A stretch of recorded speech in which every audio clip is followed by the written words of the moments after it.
اللهم صل على محمد وعلى آل محمد كما صليت على إبراهيم وعلى آل إبراهيم إنك حميد مجيد وبارك على محمد وعلى آل محمد كما باركت على إبراهيم وعلى آل إبراهيم إنك حميد مجيد. سلام عرض میکنم خدمت همه شما دوستداران کلام الله مجید. الله رو شاکریم در یکی دیگر از برنامه‌های روحانی قرآن کریم از اینکه بار دیگر بر ما منت گذاشت تا با همکاران پشت صحنه در خدمت شما خوبان و مهربانان باشیم در پای یکی دیگر از رحل‌های کلام الله مجید تا با همدیگه شروع بکنیم تمرینات بیشتری رو در راه فراگیری بهتر کلام الله متعال. اگر ما را همراهی کرده باشید در برنامه‌های گذشته چند برنامه است داریم در موضوع قواعد روحانی صحبت می‌کنیم و بیاری الله متعال در این برنامه ان شاء الله این قواعد رو به پایان خواهیم رساند اگر فرصت جواب بده و از برنامه بعدی ان شاء الله به همراه شما خوبان کلام الله مجید رو از ابتدا آغاز خواهیم کرد، روحانی اون رو و ان شاء الله کلمه به کلمه و خط به خط با شما عزیزان پیش خواهیم رفت تا اون چیزی رو که در قواعد روحانی به صورت تئوری و مثالهایی هرچند کم یاد گرفتیم به صورت مفصل ان شاء الله به طور مفصل در کلام الله متعال در مصاحف قرآنی اون رو اجرا بکن. در روحانی قواعد روحانی قرآن کریم به برخی از حرکات اشاره کردیم. حرکت فتحه رو برای شما عزیزان معرفی کردیم، حرکت کسره رو معرفی کردیم و حرکت ضمه رو برای شما عزیزان نحوه تلفظشون و نحوه شکلشون رو هم نمایش دادیم و گفتیم که حرکت فتحه بر بالای حروف قرار میگیره، حرکت کسره زیر حروف و حرکت ضمه هم بالای حروف قرار میگیره. حرکت فتحه صدای ا برای هر حرفی که بالای اون قرار بگیره اضافه خواهد کرد به مانند ا، ب، ت، ث، ج، ح، خ الی آخره. و همچنین حرکت کسره رو اشاره کردیم ا، ب، ت، ث، ج تا آخر الفبای عربی و همچنین حرکت ضمه رو که گفتیم صدای او اضافه خواهد کرد او، بو، تو، ثو، جو، حو تا آخر و گفتیم یادآوری میکنیم باز هم در حرکت کسره و ضمه دقت میکنیم که زیاد کش پیدا نکنه ای نشه و او هم او نشه، چون ما حرکت های کشیده بلند حرکات بلندی هم داریم. حرکات فتحه کسره و ضمه حرکات کوتاهی هستند. حرکات کشیده رو هم معرفی کردیم. گفتیم اگر بعد از حرفی که فتحه داره الف قرار گرفت اون موقع صدای ا تبدیل به آ میشه و اون حرفی که روی اون فتحه قرار گرفته و بعدش الف هست اون حرف به همراه حرکت آ خونده میشه، مثل با، تا، ثا، جا، ح، خ. این در حالتی بود که حرفی حرکت فتحه داشته باشه و بعدش الف ساکن قرار بگیره. همچنین اشاره کردیم که اگر حرکت کسره حرفی که حرکت کسره داره بعد از اون یای ساکن قرار گرفت، حرف یا اومد و ساکن بود، اون موقع حرکت کسره کشیده میشه، از یک حرکت کوتاه خارج میشه به حرکت کشیده تبدیل میشه و صدای ای میده. اون موقع اون حرفی که حرکت کسره روی اون هست با صدای ای خونده میشه، مثل بی، تی، سی، جی، هی، فی. امثال این مثال ها رو برای شما عزیزان گفتیم و حرکت ضمه رو هم معرفی کردیم. گفتیم که اگر حرکت ضمه بعدش حرف واو قرار گرفت که هم جنس ضمه است از میان حروف، اون موقع اون حرفی که حرکت ضمه برای اون قرار گرفته و بعدش واو ساکن هست تبدیل به او میشه. دیگه نمیگیم او، میگیم او، نمیگیم بو، میگیم بو، تو، ثو، جو تا آخر حروف الفبای عربی. همچنین برای شما عزیزان اومدیم و علامت ساکن رو معرفی کردیم و گفتیم علامت ساکن نشانه از سکون و بی حرکتی داره. حرکت سکون یا حرکت ساکن نشان از بی حرکتی داره و روی هر حرفی که قرار بگیره این حرکت، این علامت روی هر حرفی که قرار بگیره به این معناست که اون حرف خودش یک شخصیت مستقل حرکتی نداره، و نیاز به ما قبل خودش داره تا اون رو حرکتی بده، یعنی از ما قبل خودش کمک میگیره برای خواندن. خالی از افاده نخواهد بود که اگر علامت سکون رو با هم دیگه ببینیم. اگر احمد جان تصویرش رو داشته باشیم، این علامت سکون هست. اگر تصویر داری احمد جان، علامت سکون به دو شکل نوشته میشه، به شکل یک دال کوچک، به شکل یک دال کوچک و احیانا به این شکل 5 عربی یا همون شبیه صفر هست. بیشتر به این شکل در مصاحف نوشته میشه، دال کوچک. این حرکت سکون است. و همینطور باز هم مطرح کردیم و گفتیم که حرکت سکون حرکتی است که علامت سکون حرکت چون نیست، خودش علامت سکون جایی که باشه باید حتما این حرفی که روش علامت سکون هست به همراه ما قبلش خونده بشه. در همین راستا باز حرکت تشدید رو، علامت تشدید رو برای شما عزیزان با حرکت‌های فتحه، کسره و ضمه معرفی کردیم و گفتیم که هر جا علامت تشدید رو شما مشاهده کردید یا همین علامتی که انشاءالله احمد جان برای شما نشون خواهد داد، این علامت تشدید هست. این علامت رو هر جا که بالای حروف قرار میگیره و غالباً به همراه یک فتحه، همیشه یا یک فتحه یا یک کسره یا یک ضمه به همراه خودش داره، این علامت تشدید هست. و گفتیم که این علامت روی هر حرفی قرار بگیره نشان از این داره که اون حرف 2 بار خونده میشه، یک بار به کمک ما قبلش، یک بار هم تنها خود حرف به همراه حرکتی که بالا یا زیر تشدید قرار میگیره. اگر فتحه بود فتحه، کسره بود کسره، اگر ضمه بود هم ضمه. و هر حرف مشددی رو چون تشدید به معنای تجدید هست، به معنای قدرت گرفتن، شدت یافتن هست و 2 حرف بوده در اصل که اولی ساکن بوده، دومی حرکت داشته، به خاطر اختصار ما اون رو یکی می نویسیم و علامت تشدید میگذاریم تا نشان از اون حرف حذف شده ای داشته باشه که ما به خاطر اختصار حذفش کردیم.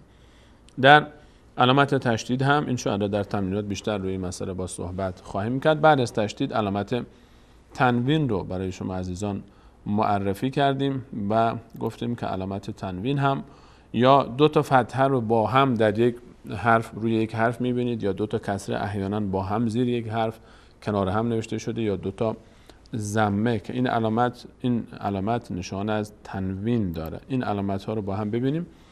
اینها نشان های تنوین هست. تنوین بالای حرف قرار میگیره، 2 تا فتحه، تنوین نصب یا ان، صدای ان میده، تنوین جر یا ان و تنوین اون که به این شکل ها، حتی به شکل دیگری بعضی وقتا این واو اینجا چپه هم نوشته میشه و برعکس نوشته میشه. این رو در مصاحف بیشتر خواهیم دید. این علامت تنوین هست و هر جا این علامت رو دیدیم همون حرف رو با همون فتحه، کسره و یا ضمه‌ای که داره میخونیم فقط یک نون به اون اضافه میکنیم. مثلا کتابن اگر تنوین اون روش اومده باشه، یا کتابن یا کتابن، در حالتایی که به هر حال در اعراب جمله قرار بگیره. و بعد از اینکه حرف تنوین رو برای شما عزیزان و مثالهایش رو معرفی کردیم، به حروف ناخوانا رسیدیم در برنامه گذشته. گفتیم که حروف ناخوانا حروفی هستند که در عربی در مصاحف قرآنی نوشته میشن، احیانا خونده نمیشن. در برخی از اوقات، بعضی از حالات خونده نمیشن. این حروف رو گفتیم که 4 حرف الف، لام، واو و یا هستن. حالا ترتیبش مهم نیست، هر جوری که شما دوست دارید. این 4 تا حروف والی هم میگن. اینها رو اگر سر هم بچسبونیم یک جمله والی رو تشکیل میده. واو، الف، لام، یا، والی. و حروف ناخوانا یا همون به اسم دیگرش والی، به خاطر اینکه فراموش نشه کلمه والی رو از این 4 حرف تشکیل دادن. این 4 حرف برخی از اوقات خونده نمیشن. گفتیم که این 4 حرف اگر روی اینها هیچ علامتی قرار نگرفت در مصاحف، روی واو، الف، لام، یا، فقط همین 4 حرفه. دقت بکنید که برخی موارد نون هم مثلا در مصاحف عثمان طاها نون هم حرکت نداره. بعضی جا روی نون هم حرکت گذاشته نمیشه، نون ساکن هیچ علامتی روش نمیگذارن، اونجا نون تلفظ میشه. اما در همین 4 حرف فقط، این 4 حرف فقط واو، الف، لام، یا، این 4 حرف اگر روی اینها حرفی قرار نگرفت اینها خونده نمیشن و این یک حالتی است که اینها خونده نمیشدن. یک حالت دیگر رو که ما برای الف ذکر کردیم، یک حالت دیگر که برای الف ذکر کردیم در برنامه گذشته به همراه شما عزیزان، گفتیم برخی از اوقات الف خونده نمیشه. الف علاوه بر این که وقتی که روش هیچ علامتی نباشه خونده نمیشه، شکل‌های دیگری هم هست که خونده نمیشه. من جمله گفتیم وقتی هست که این الف روش یک علامت صفر قرار بگیره. اون الف وقتی روش علامت صفر قرار بگیره، این تصویر رو با هم ببینیم، به این شکل نوشته میشه. این تصویر رو اگر داشته باشیم، روی الف وقتی که علامت صفری قرار بگیره، این علامت صفره که این بالا قرار میگیره روی الف و غالبا در آخر کلمات قرار میگیره و اینجا خونده نمیشه. مثلا این کلمه رو اگر بخوایم بخونیم، اینجا فتحه بعدش الف اومده، میشه آ، صدای انه میشه آ، چون بعد از فتحه الف اومده، الف که حرکت نداره، ساکنه. آ منو، آ منو. این الف آخر که روش یک صفر قرار گرفته هیچ نقشی در این کلمه نداره. و همینطور مثال های بعدی، کفرو، اینجا کفرو، قامو، خذو و امثال ذالک. اینها در این حالت ما نمیخونیم الف رو. الف اگر روش هیچ علامتی نباشه خونده نمیشه. اگر روش علامت صفر بود باز هم خونده نمیشه. اگر این الف روش علامتی بود که صاد سر بریده، یک صادی که فقط اون قسمت اول صاد بریده شده و گذاشته شده روی الف که به تفصیل دربارش توضیح دادیم در برنامه گذشته، این الف در هنگام وصل خونده نمیشه. مثالش رو با هم ببینیم. این مثال این شکل نوشتاری الف هست، الفی که در هنگام وصل خونده نمیشه. برگردیم مثال قبلی. بله، این الف به این شکل صاد هست. این الف صاد که سر به اصطلاح قسمت اول کلمه صاد هست، فقط این صاد نشان از این داره که این الف وصل هست، که در این مثال هایی که ما میبینیم اگر قبل و بعد الف، قبل و بعدش حروفی باشن، کلماتی باشن که به هم وصل بشن، این الف در هنگام وصل هیچ نقشی نداره و خونده نمیشه. در این مثالی که ما در برنامه گذشته هم ذکر کردیم خدمت شما، گفتیم که در این مثال ها مثلا اینجا ما چون الف هیچ حرکتی نداره و بعدش لام ساکنه، ساکن نیاز به حرکت ما قبل داره و الف هم که اینجا هیچ علامتی، این علامت صاد حرکتی نیست، یک علامت فقط، حرکت نیست، نه فتحه است، نه کسره است، نه ضمه است. به همین خاطر از این ب کمک میگیریم. این الف اینجا هیچ نقشی نداره، میشه بل یومه. مثلا اینجا میشه بل قلمی. ول اینجا الف خونده نمیشه، واو به لام میچسبه. ول فتح. یا در این مثال آخر ول عصری. این مثالی بود در الف وصل. گفتیم که الف وصل در هنگام وصل به هیچ عنوان خونده نمیشه، هنگام وصل ما قبل و ما بعدش. اما مثال دیگری هم ذکر کردیم، گفتیم که اگر این در ابتدا آمد چیکار میکنیم؟ الف وصل رو در ابتدا اگر آمد، این الفی که روش علامت صاد هست، اگر در ابتدا آمد گفتیم نگاه میکنیم به بعدش، به بعد از اون نگاه میکنیم که بعد از این الف چه حرفی قرار گرفته. اگر حرف لام قرار گرفته بود، اگر بعد از الف لام بود، همیشه ما همیشه این الف رو با فتحه میخونیم. وقتی که در ابتدا قرار بگیره الف، دیگه مجبوریم ما یک حرکتی به الف بدیم، چون بعدش لام ساکنه، بعدش لام ساکن مجبوریم به یک حرکتی بدیم و اگر بعدش لام باشه مجبوراً ما به این حرکت فتحه میدیم و اونو با فتحه میخونیم. مثالهاش رو با هم ببینیم، گرچه تکرار برنامه گذشته هست. این علامت الف روش یک صاد هست، در ابتدای کلمه قرار گرفته و ما مجبوریم الان اینجا با این کلمه شروع بکنیم با این حرف رو. لام هم که حرکت نداره، لام نیازی به یک حرکت در ما قبل خودش داره، به همین خاطر ما به این الف یک حرکت فتحه میدیم. هر وقت بعد از الفی که در ابتدای الف صاد داری، که الف وصلی که در ابتدای کلمه آمده لام قرار گرفت، بلا استثنا ما این الف رو حرکت فتحه میدیم. مثل این گونه خونده میشه، سمت چپ این گونه خونده میشه الحمدو. این الف فتحه میگیره و به این شکل تلفظ میشه. همینطور مثلا این کلمه الذین رو داریم. این الذین میدونیم که این لام تشدید داره، یعنی اینکه دو تا لامه، یک لام اول ساکن، یک لام دومی که فتحه داره. این لام نیاز داره که ما قبلش یک حرکتی باشه تا با اون خونده بشه. این الف صاد دار هم که حرکتی نداره، چون بعد از الف لام اومده ما به این یک فتحه میدیم و این گونه میخونیمش سمت چپ، الذین. و مثال های بعدی هم همینطور.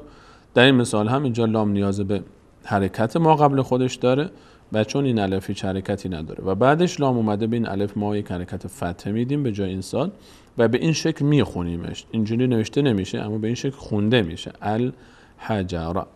و همینچنین کلمه الکتاب که اینجا بعد از الفی که صاد داره حرف لام ساکن رو داریم و الف هم قبلش هم چیزی نیست که ما وصل کنیم به لام که خود الف رو نخونیم. اگر قبلش چیزی باشه در این مثال ها همشون، در این مثال ها اگر قبلش چیزی باشه نیازی نیست که ما کلا اصلا روی این الف حرف صحبتی بکنیم، متصل بعدش رو قبلش رو وصل میکنیم به بعدش.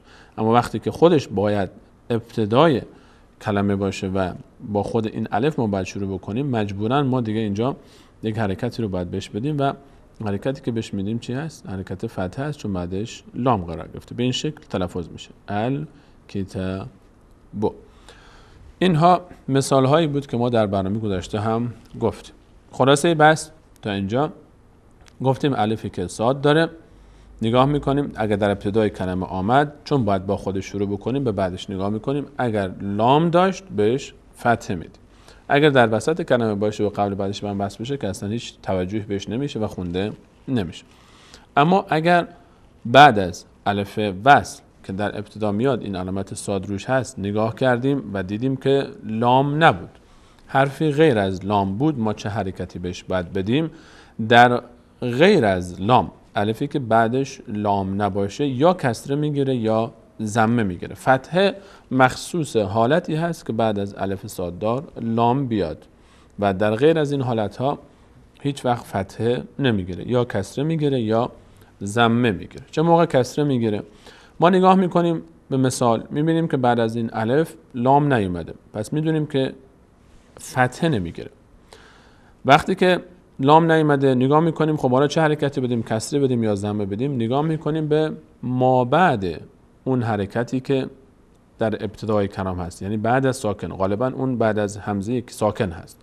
بعد از ساکن چه حرکتی داره؟ اگر ضمه داشت بهش ضمه میدیم به این الف، اگر کسره داشت بهش کسره میدیم این الف رو، اگر فتحه داشت باز هم کسره میدیم بهش. فقط همین نکته رو بعد مد نظرمون باشه. مثال ها رو ببینیم با هم. این مثال، در این مثال اینجا ما الف صاددار داریم، الف وصل رو داریم. اگر ما قبلش چیزی باشه که اصلا خود به خود منتفی توجه به این، کاری بهش نداریم، قبلش رو میچسبونیم به این. اما وقتی که خودش تنها در ابتدا هست، چون مجبوریم با این شروع بکنیم، بعدش ساکنه، نگاه میکنیم بعدش اینجا بعدش لام نداره، پس میفهمیم که فتحه نمیگیره، یا کسره است یا ضمه. حالا بهش چی بدیم؟ نگاه میکنیم بعد از ساکن چیه؟ بعد از ساکن حرکت کسره است، به این ما یک حرکت کسره میدیم، میشه چی؟ ال رب. و مثال سوم ببینیم، دومی رو برمیگرد. مثال سومی در این مثال پایین، مثال سومی اینجا در این مثال ما الان نیاز به یک حرکت داریم، چون اینجا ساکنه، نیاز به حرکت داریم برای این الف. نگاه میکنیم که اینجا چه اتفاقی میفته. دوباره اینجا کلمه به بعد از ساکن کسره داره، چیکار میکنیم؟ به این کسره میدیم، میشه چی؟ بطو. این مثال هایی هست که وقتی که کسره باشه کسره میگیره. اما در مثال دوم، حالا اینجا بعد از الف لام هم نیست، غیر لامه، به این معناست که این الف فتحه نمیگیره، یا کسره میگیره یا ضمه. بعد از ساکن چی هست؟ بعد از ساکن نگاه میکنیم که بعد از ساکن اینجا فتحه هست، بعد از ساکن ت فتحه داره، چون فتحه داره ما به این کسره میدیم، فتحه نمیدیم. فتحه الف فقط مخصوص وقتی است که بعدش لام باشه. وقتی بعدش لام نباشه، در حالتی که بعد ساکن فتحه است، این کسره میگیره. اگه کسره بود بعد ساکن بازم کسره میگیره، اگه ضمه بود ضمه میگیره. مثال این چطور خونده میشه؟ این کلمه این گونه خونده میشه. اینجا میشه استعینو. این الف آخر هم که خونده نمیشه. مثال آخری رو هم با هم ببینیم. مثال آخری هم همین حرکت فتحه رو باز داره. ما الان اینجا یک الف صاددار داریم، الف وصل که در ابتدا خودش تنها اومده، قبلش هم چیزی نیست، پس ما مجبوراً باید به این حرکتی بدیم تا این ساکن بعد این رو به کمک این بخونیم. نگاه میکنیم بعد ساکن چه حرکتی هست؟ فتحه داره. چون فتحه داره ما به این کسره میدیم، فتحه نمیدیم، چون فتحه در حالت مخصوص حالتی هست که بعد از الف وصل لام باشه. خوندنش این گونه میشه، وقتی که کسره بگیره سمت چپ در این ستون میشه ارکعی. اینجا کسره میگیره و راه به همراه همزه خونده میشه. اینها مثال هایی است که در حالت فتحه و در حالت کسره، در حالت فتحه داشتن و یا کسره داشتن بعد از ساکن فتحه یا کسره باشه همیشه این الف کسره میگیره. اما مثال هایی که ضمه میگیره، ضمه آسان تره دیگه. ضمه هر وقت که بعد ساکن ضمه بود همیشه ضمه میگیره، بعد از ساکن کسره بودم کسره میگیره، بعد از ساکن فقط فتحه باشه کسره میگیره. این فقط مد نظرمون باشه، بقیش همون حرکتی که بعد ساکن باشه همون حرکت رو میگیره. مثال های ضمه رو هم با هم ببینیم. این مثال های ضمه هست که ان شاء الله تصویر خواهید دید. در این مثال ها ما باز همزه وصل رو داریم، همزه وصل رو ما اینجا داریم یا همون الف وصل، بعدش لام نیامده، بعد از این لام نیست، حرکت غیر لامه و بعد ساکن، اینجا ساکن اولش یک حرف ساکن است، بعدش ضمه داره، به این میده که ضمه میده، میشه چی؟ اد آ. در کلمه بعدی هم همین شکل است، بعد از الفی که وصل هم این علامت وصل رو داره، الف وصل، بعدش لام نیست، پس فتحه نمیگیره. چیکار میکنیم؟ چه علامتی بهش میدیم؟ نگاه میکنیم بعد از ساکن چه حرکتی داره. بعد از ساکن حرکت ضمه هست، بهش میگیم ضمه میدیم، میشه چی؟ بودو. این الف آخرم خونده نمیشه. در مثال بعدی هم همینطور، بعد از الف لام نیومده، غیر لام هست، یعنی یا بعد کسره بگیره یا بعد ضمه بگیره. چون بعد از ساکن ضمه اومده، ضمه بهش میدیم، میشه کن. در مثال آخر هم همین حکایت تکرار میشه، بعد از الف وصل لام نیومده، پس یا ضمه هست حرکتش یا کسره هست. بعد از ساکن رو نگاه میکنیم، بعد از ساکن چون ضمه داره به این ضمه میدیم، میشه چی؟ نوتی. این هم از مثال هایی که ما در برنامه گذشته به همراه شما عزیزان داشتیم و گفتیم که خلاصه بحثش این بود که ما حروف ناخوانایی داریم که واو، الف، لام، یا، والی، اینها اگر هیچ حرکتی روی اونها نباشه هیچ وقت خونده نمیشن. اگر روی حرف الف یک علامت صفر بود اون هم هیچ وقت خونده نمیشه که غالبا در آخر کلمات قرار میگیره. اگر روی الف علامت صاد بود در وسط قرار گرفت باز هم خونده نمیشه، قبل و بعدش به هم میچسبه. اگر روی الف علامت صاد بود و در ابتدا قرار گرفت نگاه میکنیم که بعدش چی؟ اگر بعدش لام بود همیشه بهش فتحه میدیم. این تمام شد. اگر الفی که صاد داره در ابتدا قرار گرفت و بعدش لام نبود یا کسره میگیره یا ضمه میگیره. در حالتی که الف صاد دار بعدش لام نباشه نگاه میکنیم حرف بعدی که ساکنه، بعد ساکن حرکت ضمه داشت بهش ضمه میدیم، حرکت کسره داشت بهش کسره میدیم، حرکت فتحه هم اگر داشت باز هم بهش کسره میگیره، کسره رو بهش میدیم و با کسره خونده میشه.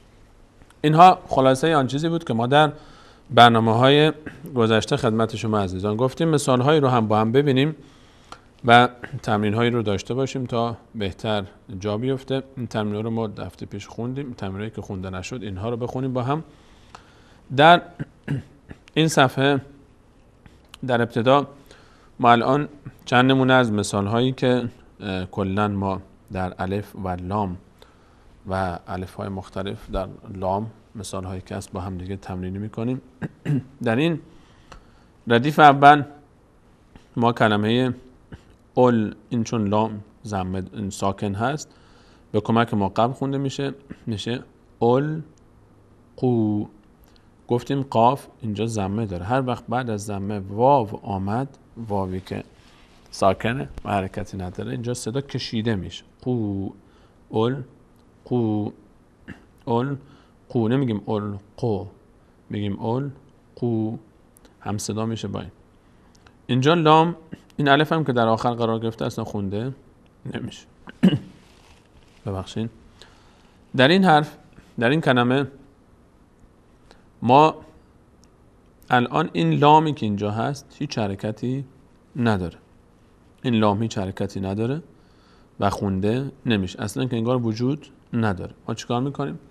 ما میایم و حرکت کسره رو، این کسره ای که لام اول داره میچسبونیم به را، چون این تشدید داره. تشدید باید یک بار با ما قبل خونده بشه، با این لام خونده میشه، یک بارم به تنهایی با کسره ای که خودش داره میشه لر لر رجالی لر رجالی. اینجا هم این الف مثالشو قبلا هم داشتیم، خونده نمیشه، کلا به میچسبه به لام. بل یومی بل یومی. در این مثال اینجا این الف وصل در وسط کلمه اومده، قبل و بعدش به هم وصل شدن، اصلا خونده نمیشه. میشه چی؟ ف میچسبه به لام. فل مو غی، بعد از کسر یا اومده ساکن میشه غی، نمیشه غ، میشه غی. فل مو غی را، اینجا بعد از فتح الف اومده میشه را، نمیشه ر. مغیره نمیشه، مغیرا میشه. فالمغیراتی فالمغیراتی. اگر این ف نمی بود، اگر این ف در ابتدا نمی بود و مجبور می شدیم با این الف شروع بکنیم، چون بعد از الف لام اومده بود، اون موقع با فتحه خونده می شد، می شد المغیرات المغیرات، چون اینجا ف قبلش اومده دیگه کار ما رو آسون میکنه. در مثال بعدی در این کلمه ما اینجا دو تا حرف ناخوانا داریم. الفی که صاد داره چون قبلش واو اومده خونده نمیشه. این لام هم چون هیچ حرکتی نداره باز خونده نمیشه. این واو میچسبه به این تی که تشدید داره. این تی مشدد رو ما قبلا هم بارها گفتیم که هر حرفی که تشدید داشت یک بار به کمک ما قبل حرکت ما قبلش، به کمک حرکت ما قبلش خونده میشه. این دوتا هیچ حرکتی ندارن. حرکت ما قبل این فتح است، به کمک حرکت ما قبل خونده میشه. یک بار هم خودش با اون حرکتی که داره میشه وت تینی وت تینی. در این مثال هم مثال بعدی باز اینجا الفی داریم که در وسط قرار گرفته و خونده نمیشه. ما مستقیم اینجا این غینی که اینجا هست، این غین با کمک حرکت کسره تشدید خونده میشه. چطور میشه؟ خود تشدید یک بار با را خونده میشه، رب به اگر تنها می بود اینطور میشد.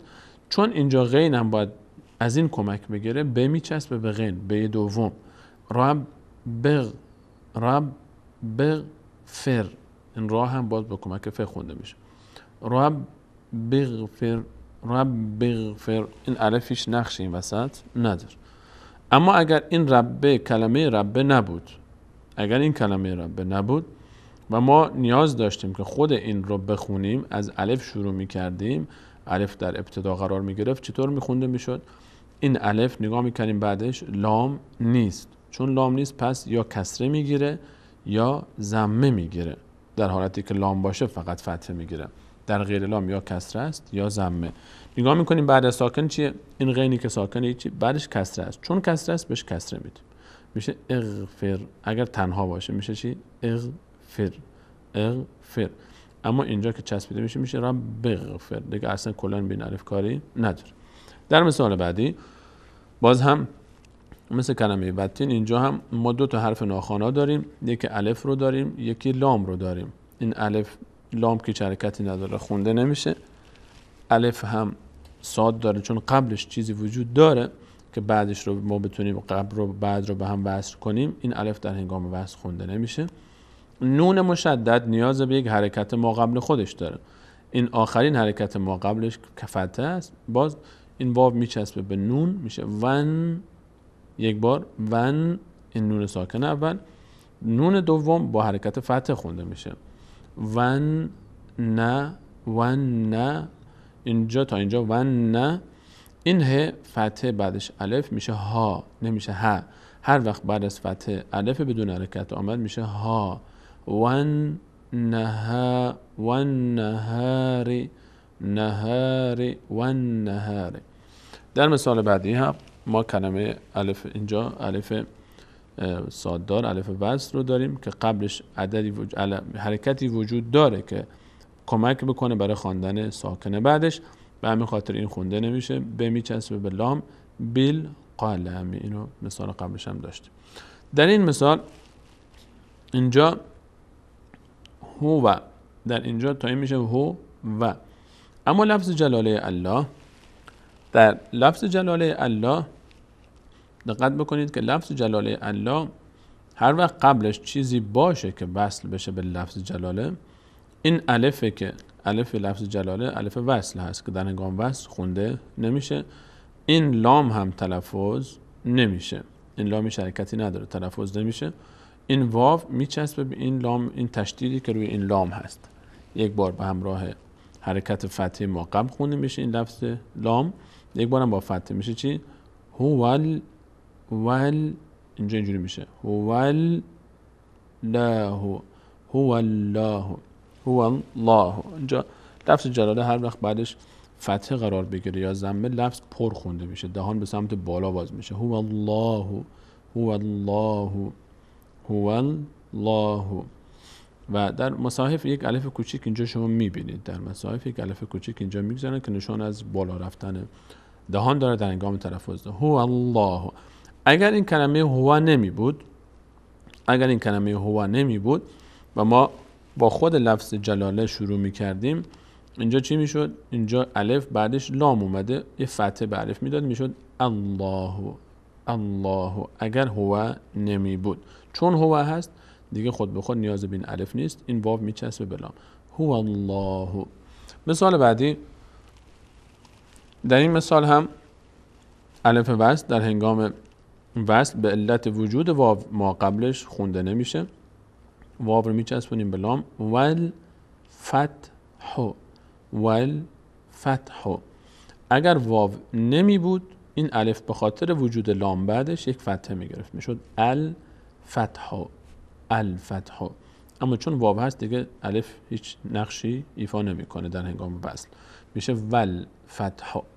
در مثال بعدی، مثال بعدی باز اینجا ما دو تا حرف ناخوانا داریم، الف و لام، که این الف و لام اینجا خونده نمیشن. لام به خاطر اینکه هیچ حرکتی نداره، الف هم به خاطر اینکه این علامت صاد نشان از وصل داره، وقتی که قبلش چیزی باشه دیگه این خودش در وصل خونده نمیشه. اینجا چطور میکنیم؟ این دال تشدید دار نیاز داره به حرکت ما قبلش، این دوتا که حرکتی ندارن میرسه به این یک بار با کمک این ه خونده میشه، یک بارم خودش تنها با کسره است، میشه چی؟ لهد دینه، لهد دینه. این کسره چون بعدش یا اومده نمیشه د، لهد دینه نمیشه، لهد دی میشه، چون کشیده میشه. در صدای کشیده ای گفتیم هر وقت بعد از کسره یا ای ساکن بیاد ای میشه. لهد دینه، لهد دینه، لهد دینه، لهدینه. اینجا هم در مثال آخر الف هیچ نقشی نداره، چون در آخر یک صفر روش قرار گرفته، اصلا انگار که وجود نداره.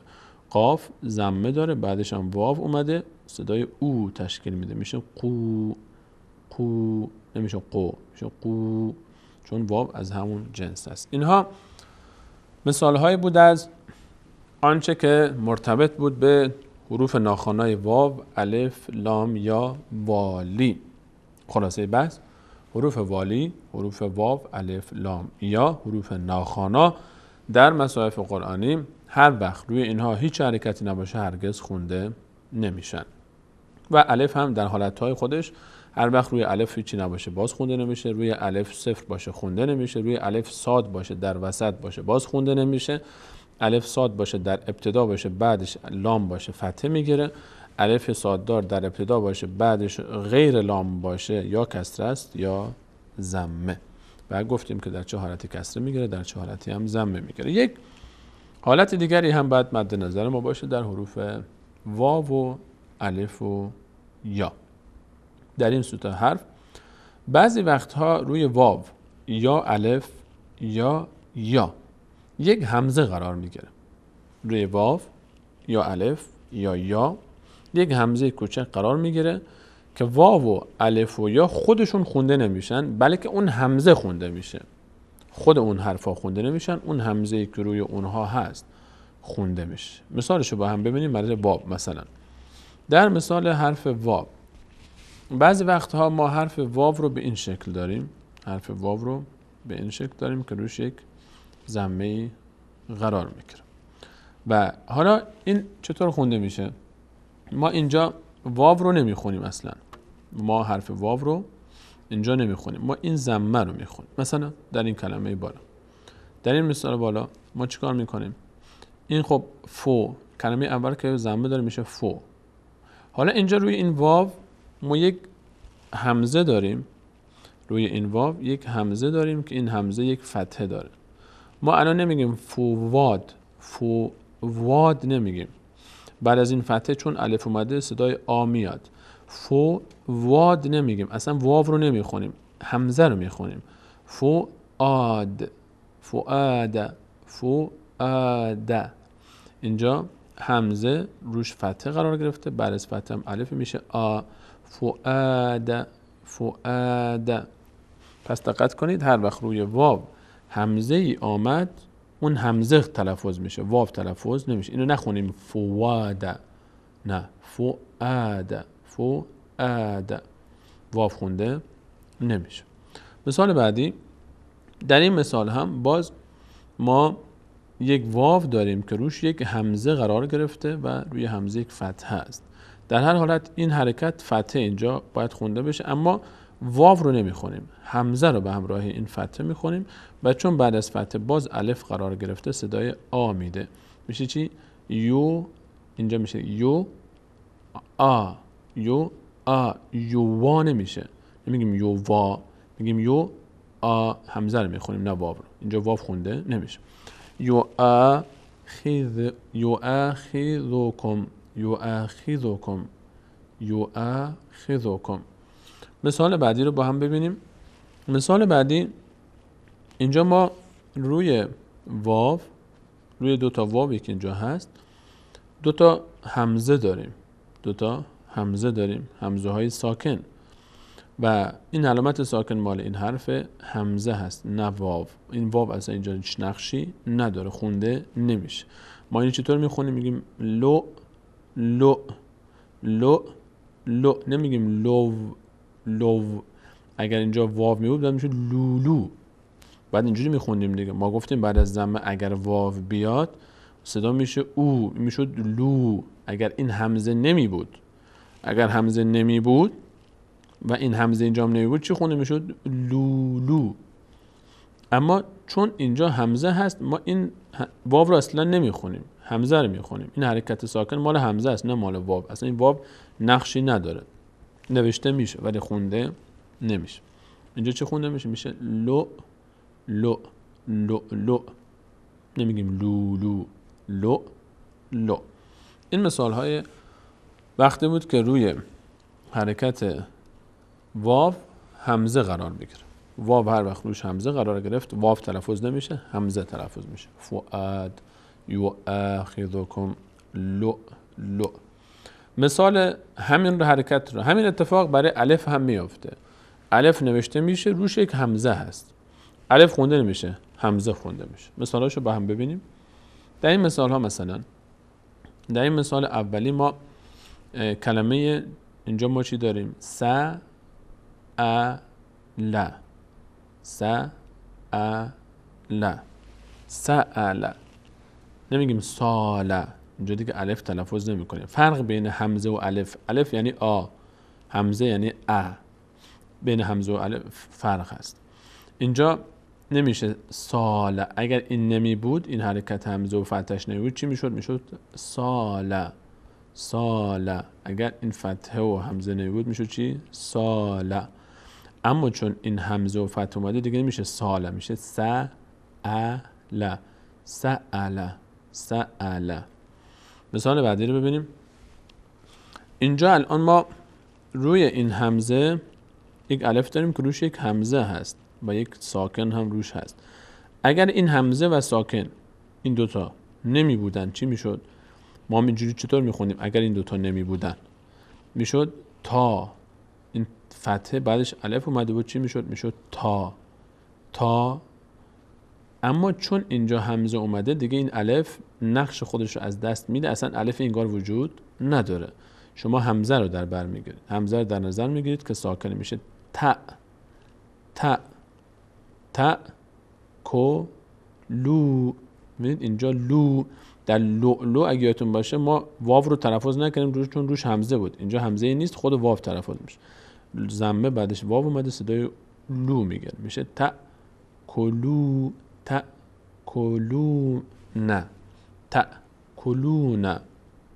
کلون. این نحوه تلفظ این کلمه. و مثال آخری رو هم در این موضوع ببینیم. اینجا هم الان ما یک الف داریم که روش همزه ساکنه، دقیقا مثل بالا، مثل مثال تأکلونه. اینجا الان اگر این دوتا نمی بودن این چی میشد؟ این میشد کا، فتح بعدش الف میشد میشد کا. اما چون این همزه اومده دیگه الف خونده نمیشه، همزه خونده میشه چی؟ کا. نمیشه کا چون همزه خونده میشه نه الف. کا سن. اینجا چی؟ تنوین گفتیم، تنوین در تنوین ان وقتی که داشتیم توضیح میدادیم گفتیم که این تنوین با یک الف نوشته میشه و به الف خونده نمیشه، اینجا سن خونده میشه که سن. اما در هنگام وقف انشالله بهش میرسیم، در هنگام وقف که سا میشه، که سا. به خاطر همین این الف نوشته میشه که در هنگام وقف اگر وایستیم دیگه این نون خونده نمیشه، میشه که سا الف خونده میشه. این نمونه های از مثال الف بود وقتی که روی اون یک علامت همزه قرار بگیره. واو و الف و یا هر وقت روشون یک علامت همزه قرار گرفت، اون موقع واو و الف و یا اصلا در نظر گرفته نمیشن، بلکه اون همزه در نظر گرفته میشه. مثال های یا رو هم با هم ببینیم تا بهتر متوجه بشیم که یا چطور تلفظ میشه وقتی که روش یک همزه قرار بگیره. مثلا در این مثال های پیش روی شما الان این کلمه بالا، در این کلمه اول ما یا وقتی که روش همزه قرار بگیره این شکلی نوشته میشه، غالبا به این شکل نوشته میشه، یایی که روش یک همزه هست. این یا اصلا کلا خونده نمیشه، اصل کاری این همزه هست. الان در این مثال ما ببینیم این خب این ساکنه با کمک مقرب خونده میشه یون شه. اگر این همزه نمی بود، همزه و ضمش نمی بودن چی میشد؟ یون شی میشد، چون بعد از کسره یا اومده بود میشد شی، صدای ای میگرفت شی. اما اینجا چون همزه اومده اصلا خود اعتبار یا رو از بین میبره، خود همزه میمونه و اون ضمه‌ای که روش هست یون شه او، یون شه او. اصلا این یا دیگه اینجا نقشی نداره به خاطر وجود همزه. یون شه او، یون شه او. نمیگیم یون شی او، دیگه چی نمیشه، چون اصلا این یا رو فکر کنید اصلا وجودی نداره. مثال بعدی، در مثال بعدی سین به کمک ما قبل خونده میشه، هی به کمک ما قبل خونده میشه، یستهزه. حالا اگر این یا مثال بالا، اگر این یا همزه و ضمه رو نداشت میشد یستهزی، چون گفتیم بعد از کسره وقتی یا بیاد صدای ای میده، میشد یستهزی. اما چون اینجا روی یا همزه ای اومده که اونم یک علامتی داره به هر حال، یا ضمه یا فتحه یا کسره یا ساکن، اینجا دیگه یا خونده اصلا در نظر گرفته نمیشه، همزه رو میخونیم. یستهزئو. نمونین خود حرکت ز هم نمیگیم زی، نمیگیم یستهزئو، نه، چون اینجا کلا اصلا یا رو در نظر نگرفت. یستهزئو. در مثال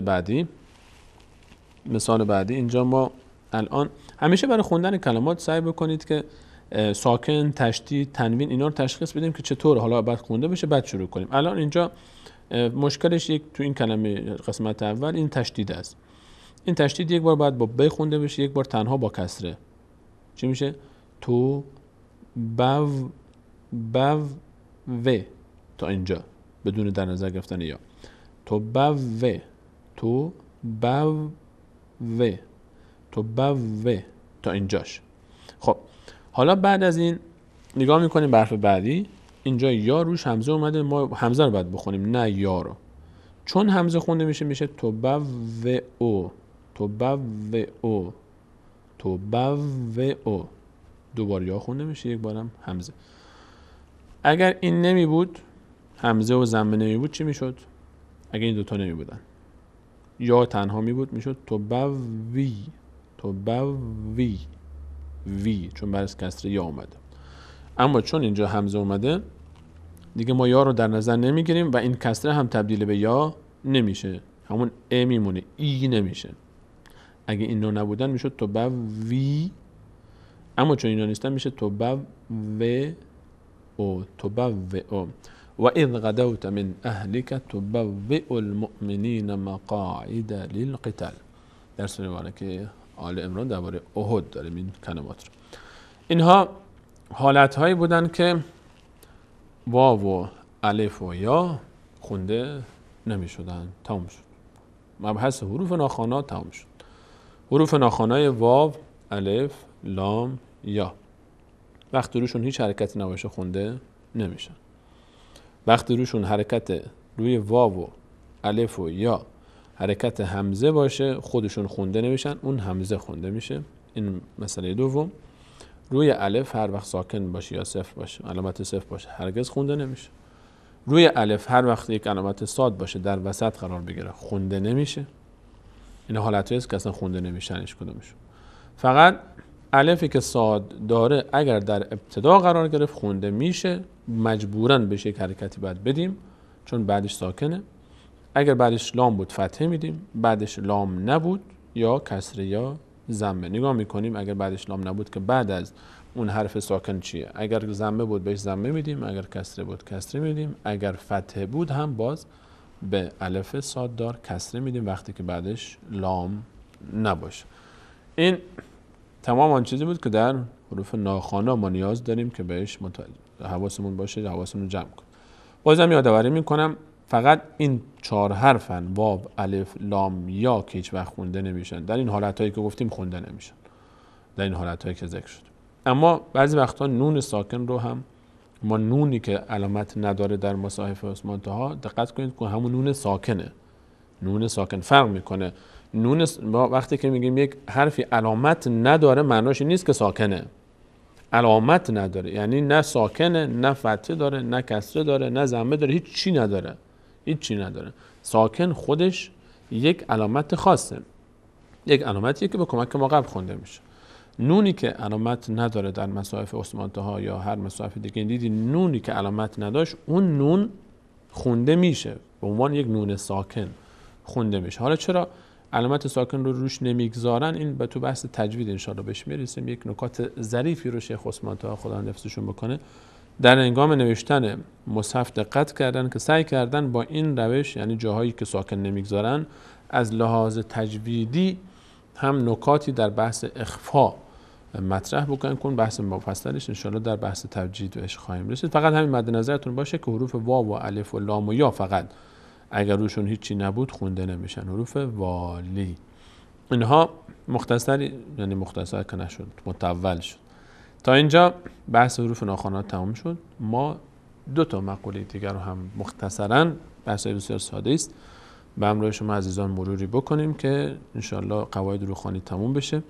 بعد دیگه از هفته بعد شروع بکنیم به اصل باز کردن مصحف و از ابتدا شروع بکنیم به همراه شما کلمه کلمه انشالله بریم تا ببینیم دیگه کی نوبت برسه که ما از شما گوش بکنیم. انشالله یک چند صفحه رو پیش میبینیم، بعد دیگه از اون بعد تماس‌های تلفنی هم که شروع شد صفحات رو انتخاب میکنیم، همونجا شما عزیزان تلاوت خواهید کرد از روخانی.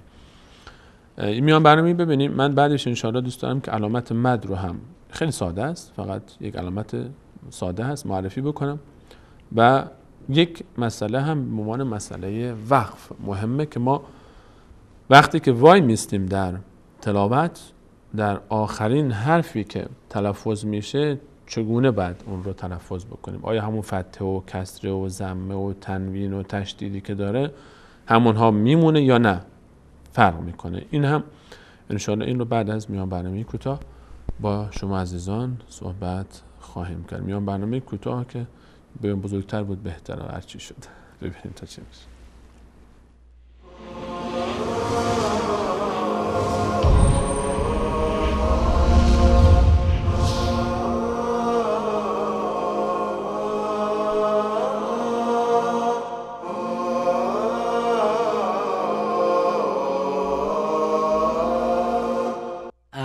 أعيش الحياة بنور الكتاب وهدي الرسول إمام الورى، وأقفو طريقا به الصالحون مضوا للرشاد وحازوا العلا، ففيه السعادة فيه الهنا.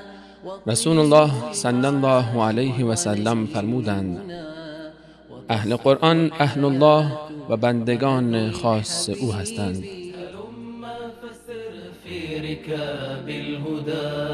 أعيش الحياة بنور الكتاب وهدي الرسول إمام الورى، وأقفو طريقا به الصالحون مضوا للرشاد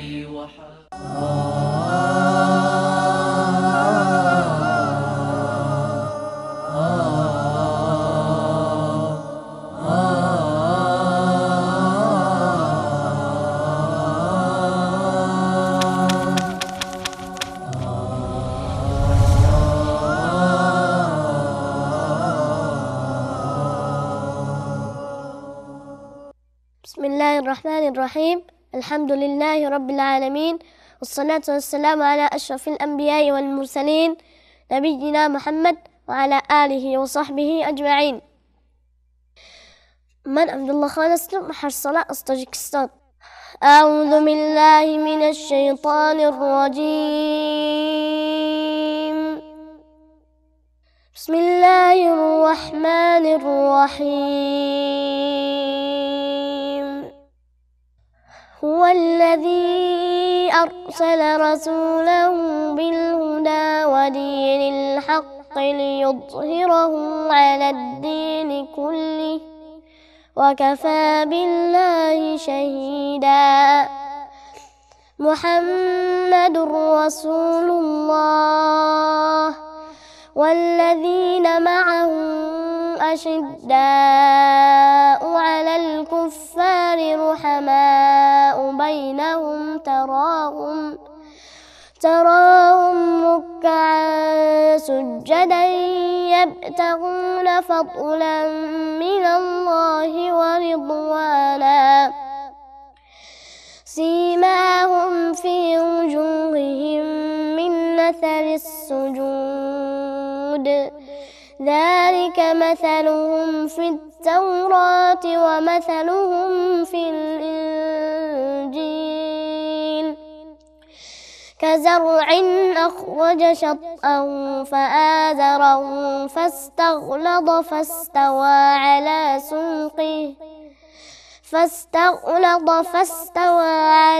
سوقه يعجب الزراع ليغيظ بهم الكفار. وعد الله الذين آمنوا وعملوا الصالحات منهم مغفرة وأجرا عظيما. صدق الله العظيم.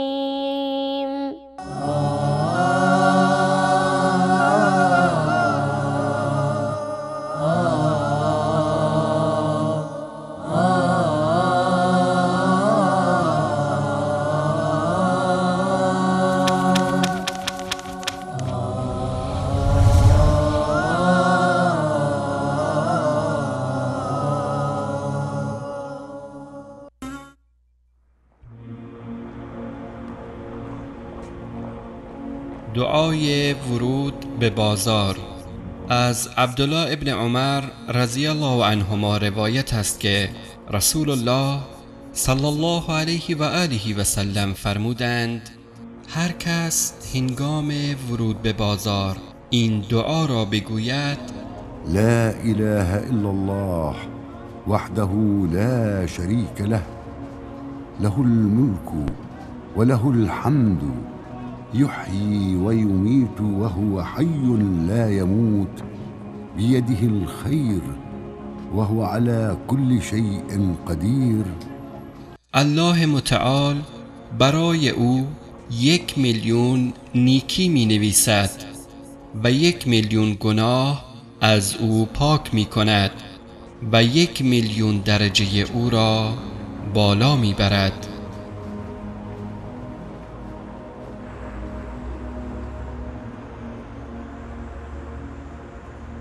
لا إله إلا الله وحده لا شريك له له الملك وله الحمد يحيي ويميت وهو حي لا يموت بيده الخير وهو على كل شيء قدير بيده الخير وهو على كل شيء قدير.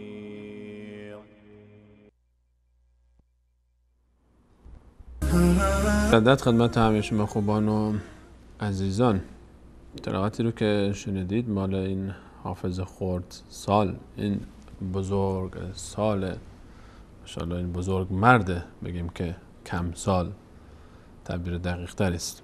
ایشون حافظ کل کلام الله مجید هست، در 6 سالگی قرآن کریم رو حفظ کرده و 8 سالش الان و زیباتر از حفظش تسلطش به علم تجویده. ماشاءالله ایشون سند قرائت داره از شیوخ حرم نبوی شریف و یک استاد قرائت دیگه.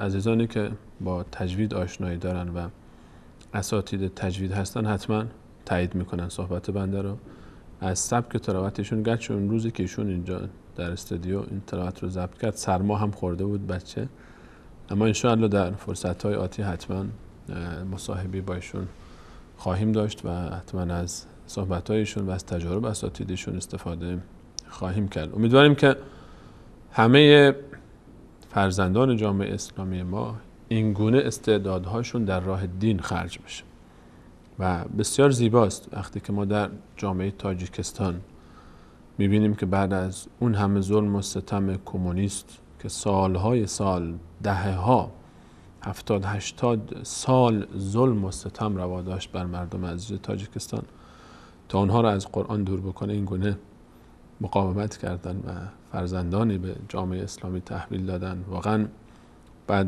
درود فرستاد بر همه مردم خونگرم تاجیکستان که مقاومت کردن و باز هم نه تنها در رقابت ایمانی از امت اسلامی عقب نیفتادن بلکه خیلی وقتها پیشن و یکی نمونهش هم همین حافظه ماشاءالله کوچولوی ماست که یک نمونه زنده است برای این ادعا.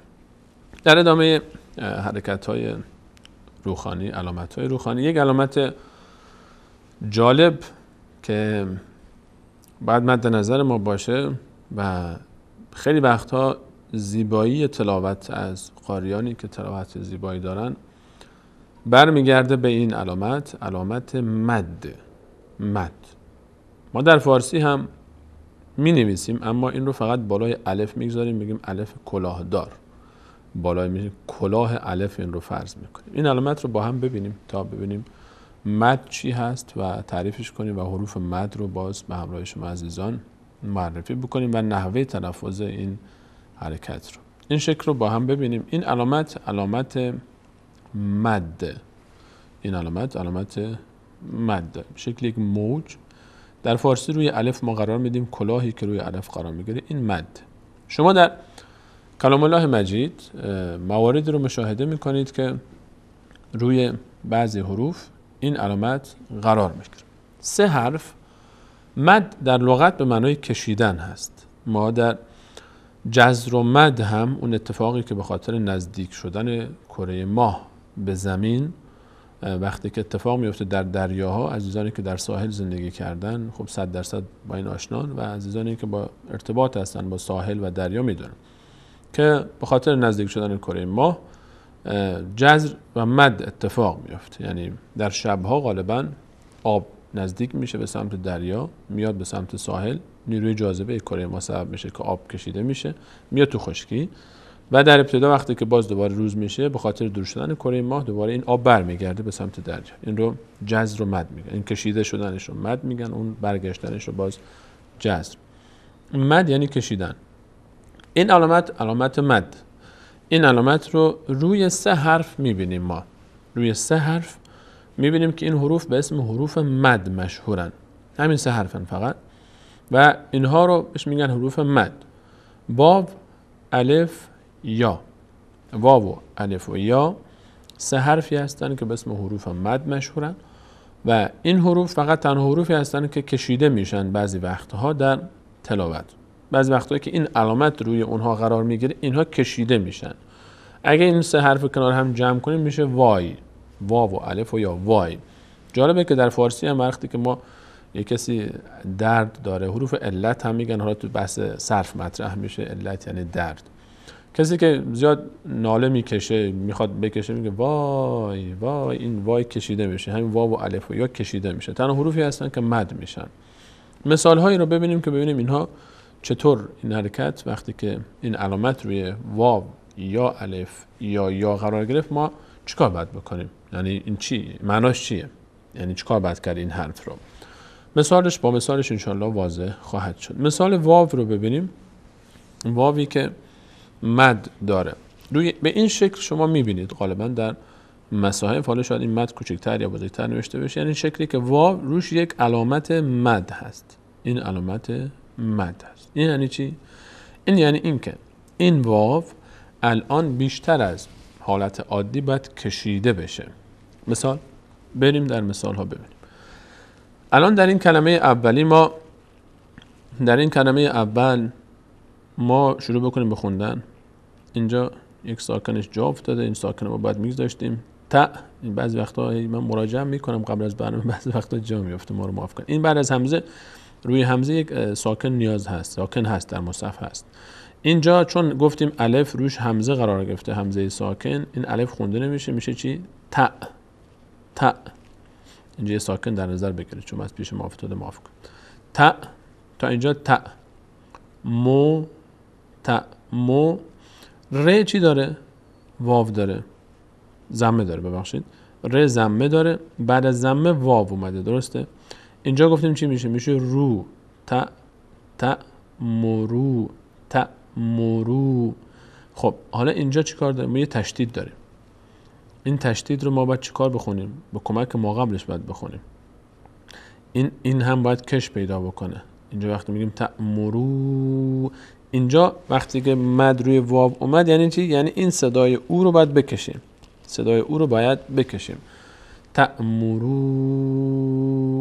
تأمرو. این که چقدر بکشیم حالا دقیق ترش انشاءالله در بحث تجوید خواهیم گفت. به اندازه بستن 3 انگشت، به خاطر اینکه حالا فعلا یه قاعده کلی داشته باشیم که راحت‌تر بتونیم تمام اقسام مدها رو بر همون مبنا بریم. 3 بستن انگشت اینجوری، یعنی آروم. همین کلمه رو مثلا تأمرو، این بستن میکشیم. 3 حرکت. تأمرو، این او کشیده میشه. تأمرو، این کش پیدا میشه. این میگن مد. خود این حرکت رو بهش میگن مد، کشیدن. تأمرو، این میشه مد. خب و بعدش چطور میشه؟ برگردیم مثال.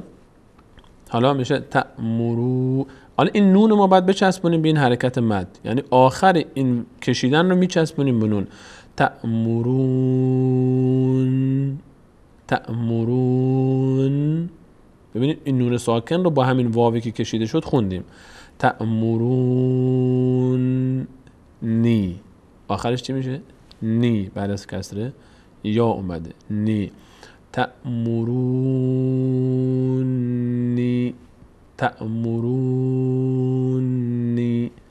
این مد.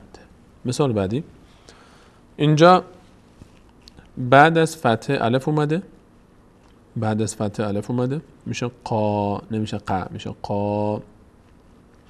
لام ضمه داره، بعد از ضمه واو اومده، میشه لو. قالو. این الف 0 داره، یعنی خونده نمیشه. گفتیم الفی که روش علامت 0 هست خونده نمیشه.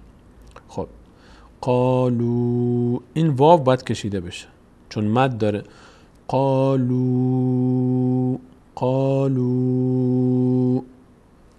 خب اینجا چی میشه؟ اینجا این همزه فتحه داره، بعد از فتحه الف اومده، میشه آ، نمیشه ا، میشه آ. بعد از فتحه الف اومده، میشه آ. من نا. میم به نون میچسبه، من، فتحه بعدش الف اومده میشه نا میشه، آمنا، آمنا. قالوا آمنا، قالوا آمنا. این واو کشیده میشه. گفتم که حالا فعلا انشاءالله در بحث تجوید انشاءالله جزئیات بیشتری رو مطرح خواهیم کرد که چه موقع ما چقدر بکشیم مدها رو. تفاوتایی داره، مد متصل داریم، مد منفصل داریم و به خاطر اینکه یک دست باشه مد اون فعلا همون سه تا رو مد نظرتون باشه، 3 حرکت. قالوا آمنا، این کشیدن واو میشه مد. هر وقت پس این علامت رو روی واو دیدیم همون واو رو میکشیمش، بیشتر میکشیم. مثال بعدی، اینجا قاف ضمه داره بعدش واو اومده میشه قو، چون مد داره بیشتر میکشیم. قو، قو. این الف هم که صفر داره خونده نمیشه. بعدش این ساکن با ما قبل خونده میشه ان فو سکم، انفسکم. این کلمه انفسکم، انفسکم، اینم که اصلا در نظر نمیگیریم. حالا این واو رو میکشیم، قو انفسکم، قو انفسکم، قو انفسکم و اهلیکم نارا. این مثال واو بود در حالتی که مد داشته باشه. الف و یا هم همین هست، فقط چند تا مثال از الف و یا هم ببینیم. اونها هم فقط کش پیدا میکنن. مثال الف در حالتی که مد داشته باشه. و الف وقتی که مد داشته باشه مثل همون آی با کلا در فارسی نوشته میشه. دقیقاً این الف وقتی که مد داشته باشه به این شکل، حالا چه تنها بیاد چه وصل بشه به ما قبل ما بعدش. ببینیم در این مثال بالا، اینجا بعد از جیمی که فتحه داره، بعد از فتحه الف اومده میشه، اینجا آ میشه صدا، نمیشه جا، میشه جا، جا. خب همین آ رو باید بکشیم الان.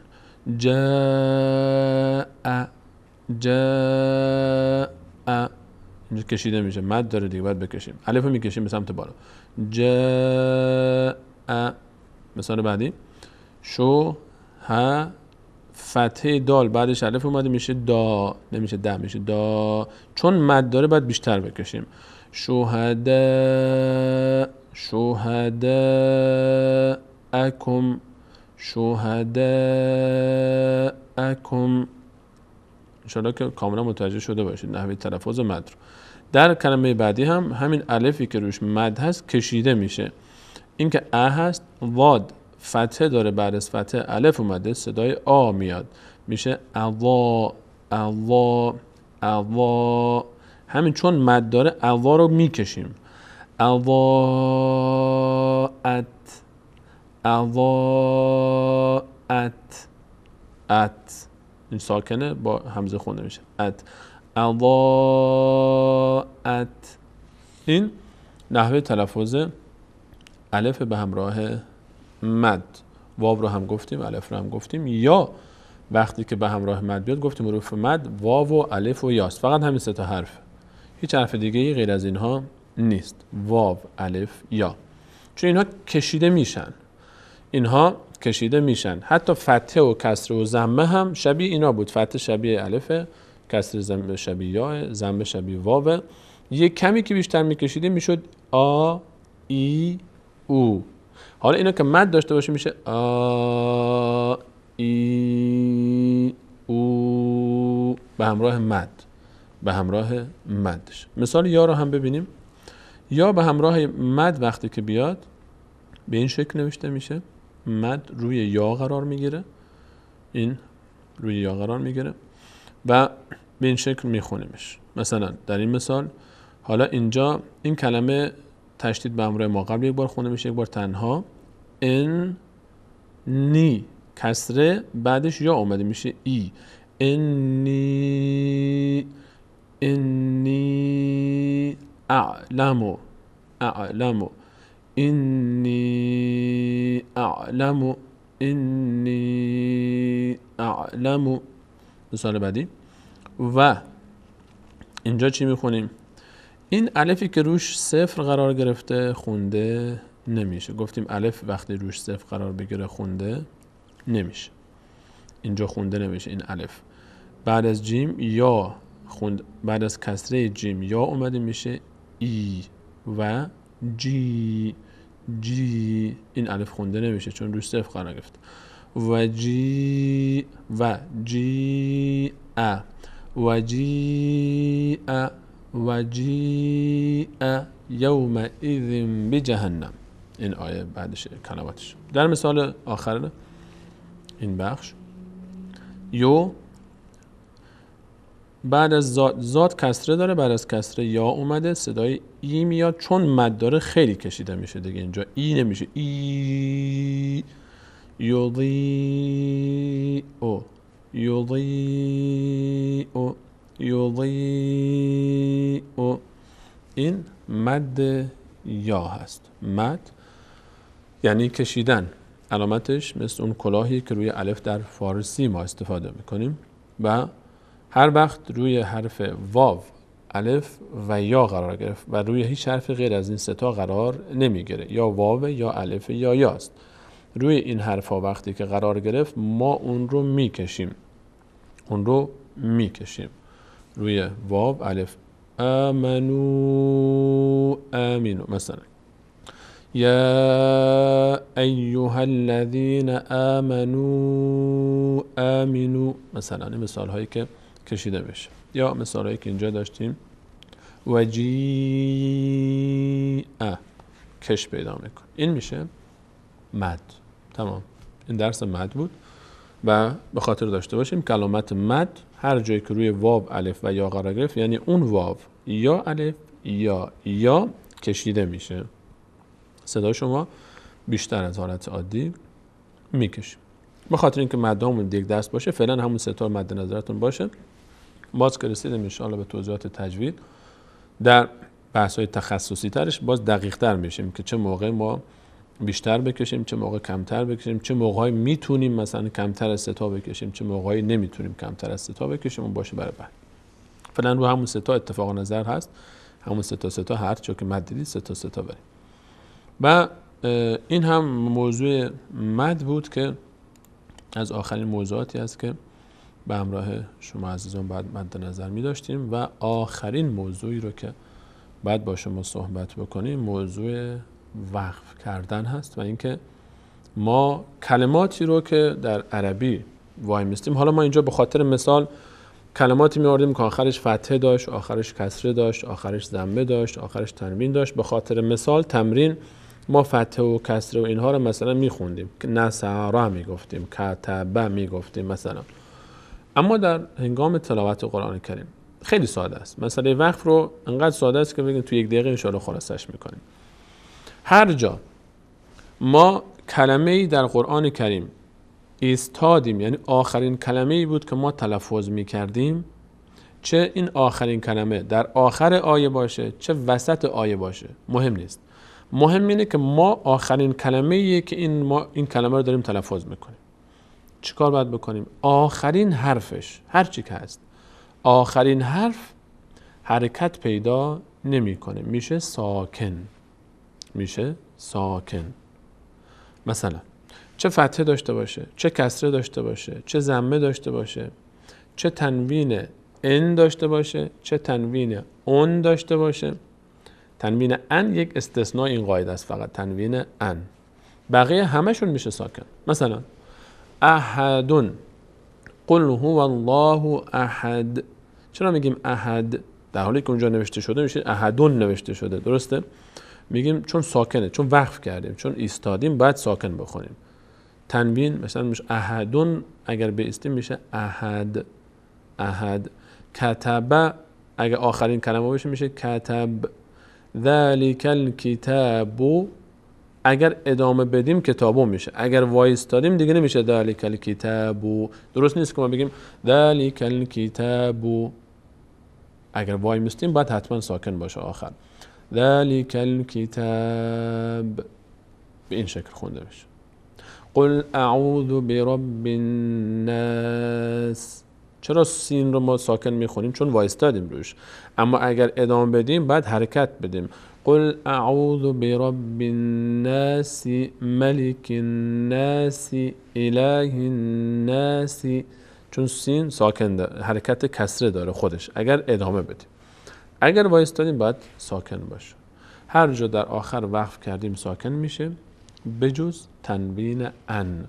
مثلا همین مثالی که ما جلوتر هم رسیدیم بهش، کتابن، مثلا یک جایی ما داشتیم کتابن اگر بود دیگه نمیگیم کتاب، میگیم کتابا، اونجا یک الف اضافه میشه، فقط آ میشه. اینها رو در مثال انشاءالله بهش میرسیم. چند تا مثال هم ببینیم تا باز تماسای شما بیننده های عزیز رو هم داشته باشیم. احمد جان این تصویر رو اگر بدید برای بینندگان عزیز. مثلا در این مثال ها ما نحوه تلفظش رو هم برای شما عزیزان نوشتیم. الان احدون، مثلا در این کلمه احدون، قل هو الله احدون، اینجوری اصلش. اگر وایستیم میشه احد، احد، نمیگیم احدون. قل هو الله احد، وقف میکنیمش. بریم بعدی. یک مورد دیگه هم مد نظرتون باشه، این ت هست، قبلا هم اینو اشاره کردم بهش. هی که روش دو تا نقطه هست، مثل فاطمه در عربی هم فاطمتون اینجوری با دو تا نقطه می نویسن. قارعه مثال این. اینجا هم که ما وایستیم نه تنها ساکن میشه، خود این هم دیگه ت خونده نمیشه. اگر تنها بخونه میشه القارعه، ملقارعه اگه ادامه بدیم. اما اگه وایستادیم هم این ساکن میشه هم این، دیگه به جای ت میشه ه، میشه چی؟ القارعه. نمیگیم القارعت، عت نمیگیم، میشه. این فقط دو تا استثناء داره در وقف. یکی این که هر وقت ت بود، ت دیگه ت خونده نمیشه ه میشه. یک استثناء هم که تو همین صفحه پایینتر داریم، دیگه غیر از این استثنایی وجود نداره، همیشه ساکن میشه هر چیزی که بود. مثال بعدی ذات، ذات فتح بعدش الف میشه آ، ذات لهب، این ساکن اضافیه اینجا، این نباید می بود. اینو یادمون رفت فرجش داریم، اینو باید فرمی داشتیم. لهب، این ساکن شما در نظر نگید. حالا من اگه بخوام بردارم باز باید سفر ببندم. ذات لهب، لهب. اگر وصلش کنیم میشه ذات لهب، ادامه بدیم. اگر وصل نکنیم اینجوری میشه ذات لهب، لهب، لهب. و این مثال استثنایی که گفتیم اینو که مثلا مثال بعدی تو ون، اینو چطور میخوندیم؟ تو ون، تو ون. این یا که هیچ حرکتی نداره، گفتیم هر وقت یا هیچ حرکتی نداشت خونده نمیشه. تو ون. این اگر روش وایستیم انک بالوادی المقدس طوًا، طوًا اگر ادامه بدیم در سوره طه داریم. اما اگر وایستیم دیگه نمیگیم طوًا، میگیم تو و وا میشه. این تنها استثناء این قاعده است. انک بالوادی المقدس طوًا، نمیگیم طوًا وقتی که وایستیم. اینو باز انشاءالله درباره‌اش بیشتر صحبت میکنیم اینا رو در خلال تمرین ها. فقط یادتون باشه در هنگام وقت همه چیز ساکن میشه بجز تنوین ان که میشه آ. و فقط یک استثناء دیگه هم روی کلمه تای دو نقطه هست، القارعتو، اونم ساکن میشه ولی تو تلفظ خود حرف هم یک تغییر میاد که دیگه ت تلفظ نمیشه، ه تلفظ میشه. به همین قدر اکتفا میکنیم و انشاءالله به همراه شما عزیزان از برنامه بعدی مصحف رو آغاز میکنیم. یعنی انشاءالله روخانی قرآن کریم رو از ابتدای قرآن کریم قرآن رو باز میکنیم، به همراه شما همینجوری خط به خط میریم و بارها و بارها انشاءالله تمام این قواعد تکرار خواهد شد و حتما در هنگام روخانی تمام اینها انشاءالله برای شما اگر هنوزم سوالی باقی مونده حل خواهد شد. انشاءالله همراه ما باشید. من قبل از اینکه میام برنامه رو بگیریم تا تلفن‌های شما عزیزان رو داشته باشیم، فقط یادآوری میکنم که تماس‌های شما عزیزان انشاءالله حتما در چارچوب موضوع برنامه خواهد بود. سوال‌های شما و در سوره های حمد، سوره قل اعوذ برب الفلق، قل اعوذ برب الناس، قل هو الله احد، و تبت یدا ابی لهب و تب با ما انشاءالله مشارکت خواهید کرد در روخانی اینها و اگر در تمرین ها هم خواستید مشارکت بکنید انشاءالله به همراه شما عزیزان تمرین ها رو هم خواهیم داشت. میان برنامه میبینیم برمیگردیم انشاءالله و در خدمت شما هستیم و تماس شما. تلاوت قرآن. رسول الله صلی الله علیه و آله و سلم می‌فرمایند قرآن بخوانید، زیرا قرآن در روز قیامت برای اهل خویش شفاعت می‌کند. زهراوین را یعنی بقره و آل عمران را بخوانید، زیرا که در روز قیامت همانند دو پاره ابر سفید و نورانی یا دو سایبان یا دو دسته پرنده می آیند و از اهل خود حمایت می کنند. سوره بقره را بخوانید، زیرا تلاوت آن برکت و ترک آن حسرت است و جادوگران نمی توانند آن را حفظ کنند و نمی توانند بر خواننده آن تسلط یابند. اللهم اجعل القرآن شفيعنا وأنيسنا، اللهم ذكرنا منه ما نسينا وعلمنا منه ما جهلنا وارزقنا تلاوته آناء الليل وأطراف النهار.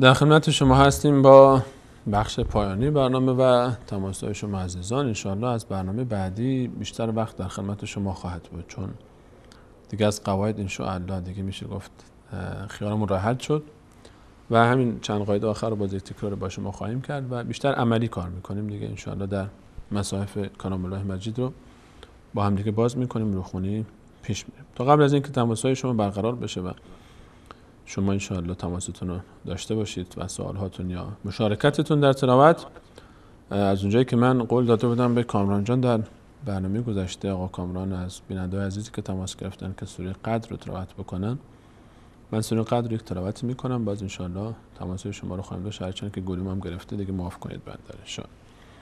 در سوره قدر جایی که فقط یک کمی در تلفظ وقتی که دو تا ساکن پشت سر هم قرار میگیره، مثلا انا انزلناه فی لیلة القدر، قد خود دال ساکنه، ر وقتی که وقف میکنیم چون این هم ساکن میشه یک کمی تلفظش به نظر مشکل میرسه و غالبا حتی مثلا در کلمه والعصر صاد بعدش والعصر ر اگر وصل کنیم که مشکل حل، اما وقتی که وقف بکنیم چون صاد هم ساکنه ر هم ساکنه یک کمی برای عزیزان چون مشکل میشن، یا والفجر مثلا این مسائل. فقط مد نظر باید باشه که در تلاوت ما یک بوی از اون حرف ر، حرف آخر ساکن آخری که هست، یک به اصطلاح یک رائحه، یک بوی از اون فقط تلفظ میشه، یعنی خود حرف که تلفظ نمیشه. در خلال تلاوت کلمه قبلی مخصوصا وقتی که قلقله هست یک اشاره میشه به اون مخرج فقط، چون اگر خود مخرج ادا بشه یک حرکت باید باشه، یا فتحه یا کسره یا ضمه قرار میگیره و اگر بخوایم ساکن هم بکنیم باز ما قبلش خودش ساکن، حرکتی نداره که به این بدیم که راحت بخوایم بخونیم. من حتی امکان سعی میکنم این سوره رو تلاوت بکنم، ان شاء الله بعدش تلاوت شما عزیزان رو میشنویم. اعوذ بالله من الشیطان الرجیم، بسم الله الرحمن الرحیم، إنا أنزلناه في ليلة القدر وما أدراك ما ليلة القدر ليلة القدر خير من 1000 شهر تنزل الملائكة الملائكة والروح فيها بإذن ربهم من كل أمر سلام هي حتى مطلع الفجر. یک فقط باریکه از مخرج را در این آیات ادا میشه و همینقدر دیگه کافی هست برای اداش و انشاءالله که اساتید قرائت باز بر ما خورده نگیرن دیگه. ما هنوز شاگردیم در بحث قرائت و در بحث فنون قرائت و علوم قرائت. تماسهای شما عزیزان رو شروع میکنیم. چند تا سوالایی هم هست که انشاءالله باز من در خلال پاسخ خواهم داد بشه.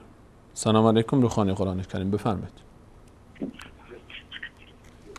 سلام علیکم.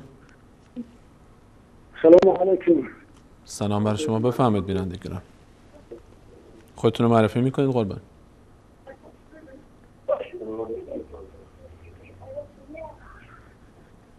بیننده گرامی لطف کنید با تلفن صحبت کنید. صدای شما داره پخش میشه. بفرمایید خودتون رو معرفی کنید. یک کمی بلندتر صحبت کنید.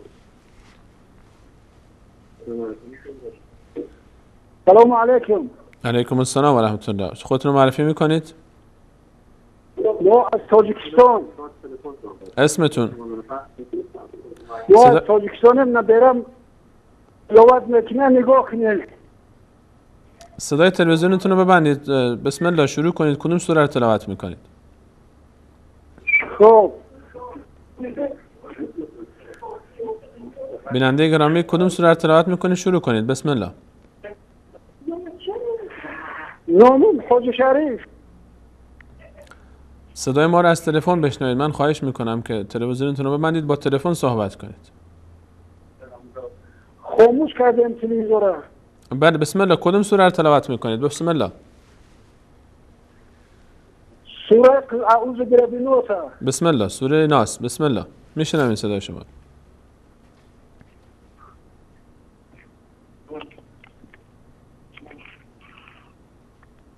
أعوذ بالله من الشيطان الرجيم بسم الله الرحمن الرحيم قل أعوذ برب الناس مالك الناس. یک بار دیگه قل اعوذ برب الناس. قل أعوذ برب الناس. بله. مالك الناس. ملك الناس. ملك الناس. ما نه خواهر من. مالک الناس نه. ملك الناس.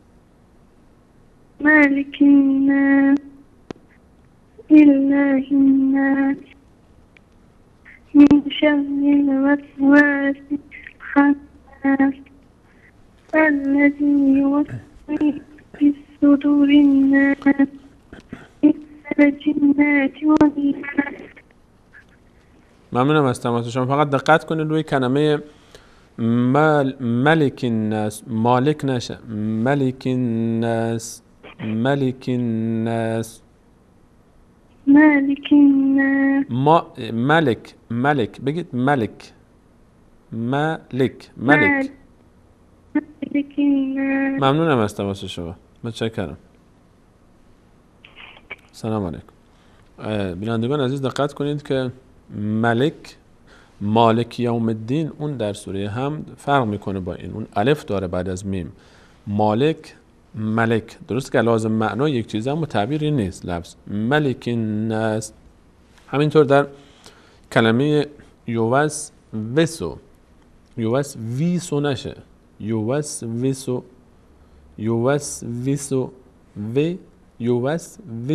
زیاد کش پیدا نکنه میشه یوسوسو نشه. یوسوسو من الجنة جنه نشه باز. من الجنة. دقت کنید روی این کلمات که زیاد کسره ها رو کش ندید که یا نشه و فتحه ها الف نشه. ملک الناس. مالک الناس نشه. سلام علیکم. روخانی قرآن کریم بفرمایید. سلام بر شما بفرمایید. سلام حسن. خودتون رو معرفی میکنید بفرمایید. برنامه روخانی قرآن کریم خودتون رو معرفی میکنید. یک بار دیگه. حمید از زاهدان. آقا حمید از زاهدان. دوستان صدا رو در داخل استودیو مقدار تقویت کنید، من خوب ندارم. بفرمایید در کدوم بخش مشارکت میکنید آقا حمید؟ قرائت قرآن. کدوم سوره قربان؟ یاسین. یاسین جزء از سورهای آخر تلاوت کنید که دوستانی که میشنوند هم اینا رو حفظ باشن. از بین 4-5 سوره آخر یکی رو تلاوت کنید. 4-5 سوره آخر از تبت یدا، قل اعوذ بالله احد، قل اعوذ برب الفلق، قل اعوذ برب الناس، سوره حمد. سوره حمد. بسم الله. اعوذ بالله من الشیطان الرجیم. بسم الله الرحمن الرحیم. الحمد لله رب العالمين الرحمن الرحيم مالك يوم الدين إياك نعبد وإياك نستعين اهدنا الصراط المستقيم صراط الذين أنعمت عليهم غير المغضوب عليهم ولا الضالين. ماشاءالله ماشاءالله. ممنون از تماس شما. متشکرم. سلام علیکم. رخانه قرآن کریم بفرمایید. سلام بر شما خواهرم، بفرمایید. السلام علیکم. علیکم السلام و رحمت الله. صدای تلویزیونتون رو ببندید، با تلفن صحبت کنید. من عایشه از تاجیکستان. عایشه خانم از تاجیکستان. در کدوم سوره انشاءالله مشارکت خواهید کرد؟ سوره قل اعوذ بالفلق. بسم الله. اعوذ بالله من الشیطان الرجیم.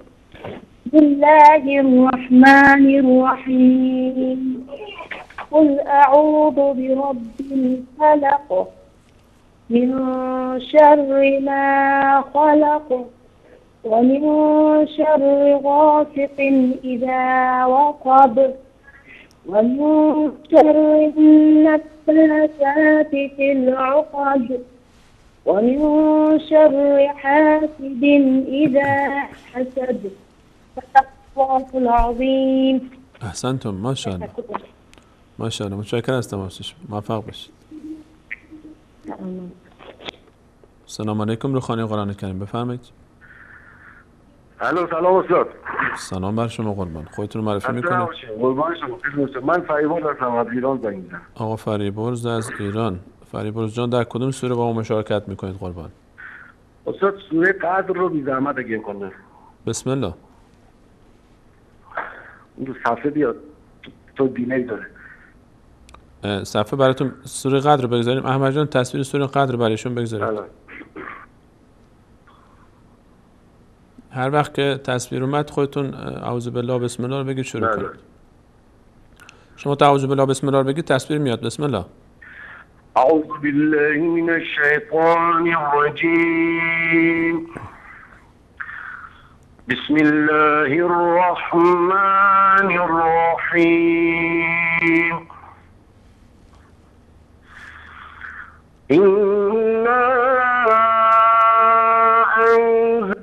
أنزلناه في ليلة القدر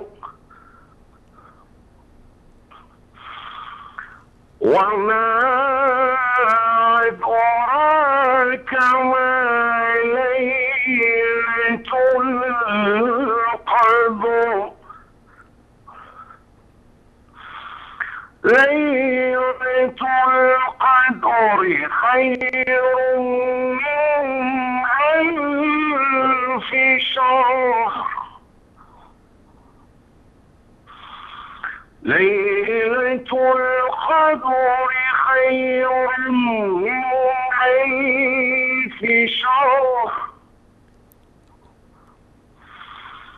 تنزل الملائكة والروح فيها بإذن ربهم من كل أمر. تنزل الملائكة والروح فيها بإذن ربهم من كل أمر سلام هي حتى مطلع الفجر صدق الله العظیم. ماشاءالله ماشاءالله. فریبا جان فقط دقت کنید تو کلمه سلامون هیه، سلامون اظهار باید بشه، اینجا اخفا نشه. سلامون هیه، زیاد مکس نباید بکنیم روی سلامون هیه نشه.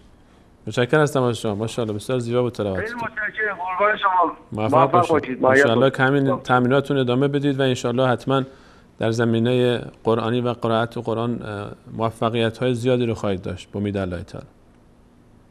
قربان شما. خیلی متشکرم از متشکرم. تماس شما. متشکرم. لطف کردید. سلام علیکم. روخانی قرآن کریم بفرمایید. سلام علیکم. علیکم السلام و رحمت الله و برکاته. سوره اذا جاء نصر الله والفتح قسم. خودتون رو معرفی میکنید قربان اول؟ خالد هستم. خالد جان سوره نصر رو میخونید. اذا جاء نصر الله والفتح. بسم الله. بله. بسم الله الرحمن الرحیم. اذا جاء نصر الله والفتح ورأيت الناس يدخلون في دين الله أفواجا فسبح بحمد ربك واستغفره إنه كان توابا. احسنتم. خالد جان یک روی کلمه اذا جاء، چون امروز هم بحث مد رو ما داشتیم، یک کمی بیشتر بکشید. اذا جاء نصر الله والفتح. متشکرم. اذا جاء نصر الله بیشتر نه، اندازه 3 تا حرکت.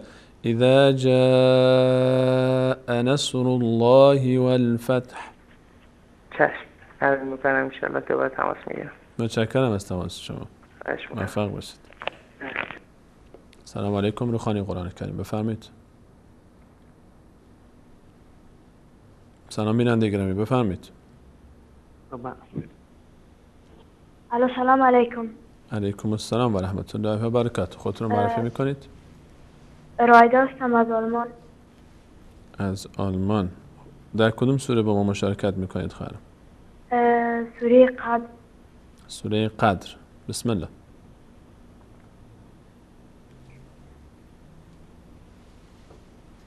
اعوذ بالله من الشیطان الرجیم. بسم الله الرحمن الرحیم. إنا أنزلناه في ليلة القدر وما أدراك ما ليلة القدر. ليلة القدر خير من 1000 شهر. تنزل الملائكة والروح فيها بإذن ربهم من كل أمر سلام هي حتى مطلع الفجر صدق الله العظیم. احسنتم. ماشاءالله ماشاءالله بسیار عالی بود. متشکرم از تماس شما. موفق باشید. سلام علیکم. روخانی قرآن کریم بفرمایید. سلام بر شما بیننده گرامی بفرمایید. السلام علیکم. خواهرم میخواید که سوره الفیل بر شما تلاوت بکنه. بسم الله.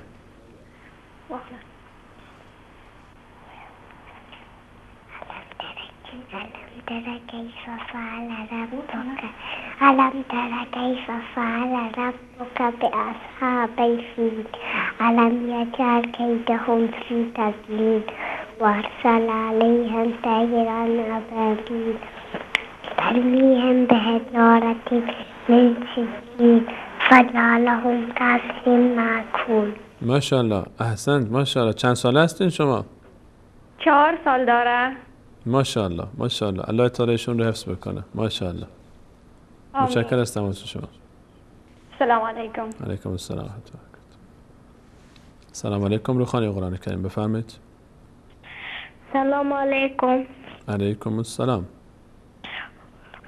خودتون رو معرفی میکنید؟ نامم الیاس است و از لندن هستم. 6 ساله هستم و سوره فاتحه میکنم. ماشاءالله الیاس جان. بسم الله بفرمایید.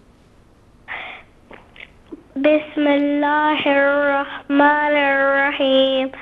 الحمد لله رب العالمین الرحمن الرحیم مالک یوم الدین ایاک نعبد و ایاک نستعین اهدنا الصراط المستقیم صراط الذین انعمت علیهم غیر المغضوب علیهم ولا الضالین آمین. ماشاءالله الیاس جان ماشاءالله. گفتی از کجا تماس گرفتین؟ از لندن. ماشاءالله. و بیادرم یک چیز رو میخواید بسم الله سوره بخونه. بسم الله ماشاءالله. سلام علیکم. علیکم السلام عمو جان.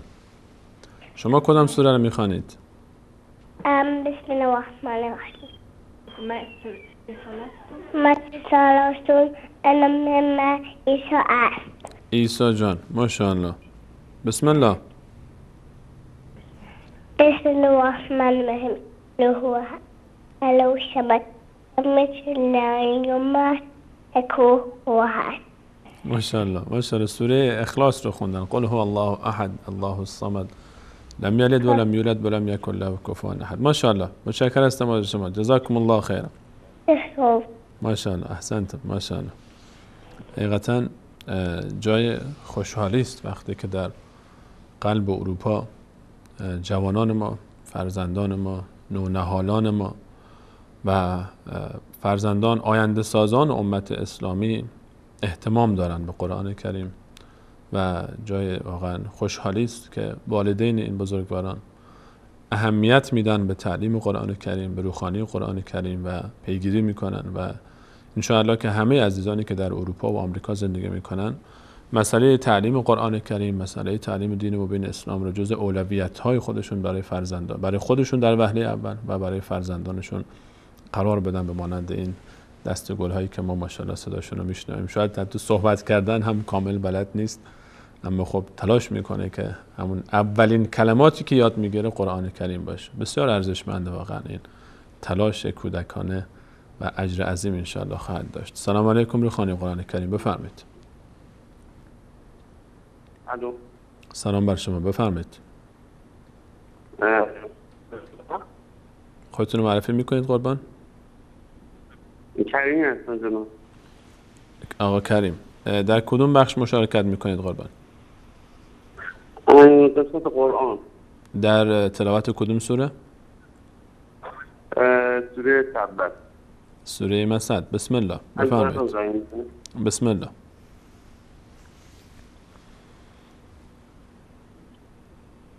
کریم جان بسم الله شروع کنید. أعوذ بالله من الشيطان الرجيم بسم الله الرحمن الرحيم تبت يدا أبي لهب وتب ما أغنى عنه وما كسب سيصلى نارا ذات لهب وامرأته حمالة من مسد في عدل من مسد الله ولي غريب. یک بار دیگه بخونید. آرامتر. آها. بسم الله.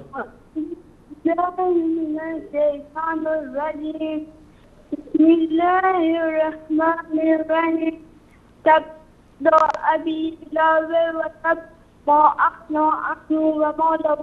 ما اغنى عنه. عمو جان من میخونم شما تکرار کنید. با هم بخونیم باشه.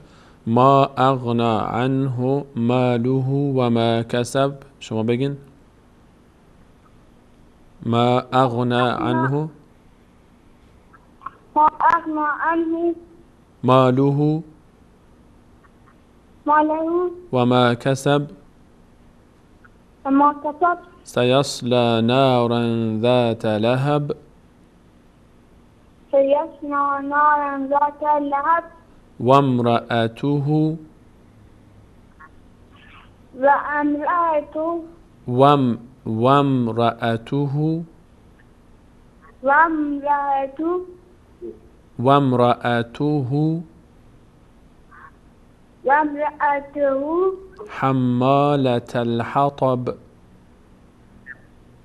حمالة الحطب في جيدها حبل من مسد. أحسنتم ما شاء الله ما شاء الله ما شاء الله بالصلاة لیبت استاذی بابا متشکر هستم ازشون. الله تعالی شما رو حفظ بکنم. موفق باشید. سلام. جزاکم الله خیر. موفق باشید. سلام علیکم. روخانی قرآن کریم بفرمایید.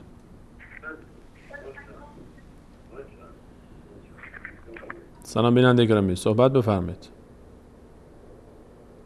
تماسشون قطع شد. سلام علیکم. روخانی قرآن کریم بفرمایید. سلام علیکم. علیکم السلام و رحمت الله و برکاته. خودتون رو معرفی میکنید؟ برادر ما میخوایم که همه کانال بفهمید از کدوم منطقه از یک گوشه از این کره زمین زیر آسمان پخش میشه دیگه. تماسشون قطع شد. سلام علیکم. سلام علیکم. علیکم السلام و رحمت الله و برکاته. خودتون رو معرفی میکنید؟ متوجه صداتون نشدم. لطف کنید دوباره خودتون رو معرفی کنید برادرم. السلام علیکم استاد سلیمانی. علیکم السلام و رحمت الله و برکاته. پسرم میخواد شرکت کنه.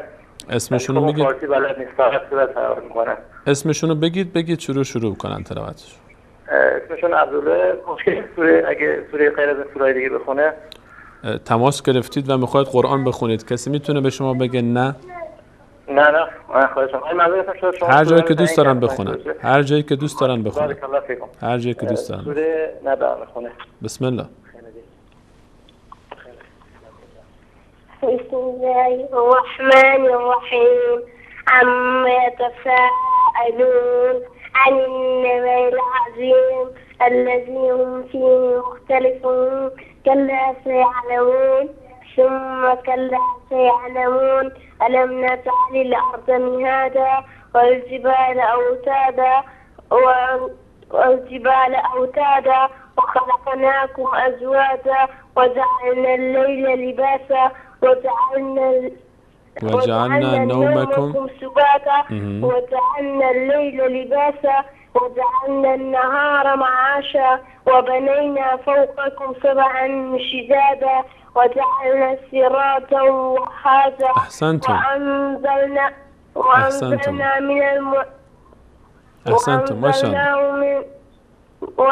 من المعصرات ماء. حسبك ما شاء الله. جزاكم الله خير. جزاكم الله خير. جزاكم الله خير. لنخرج به حبا ونباتا وجنات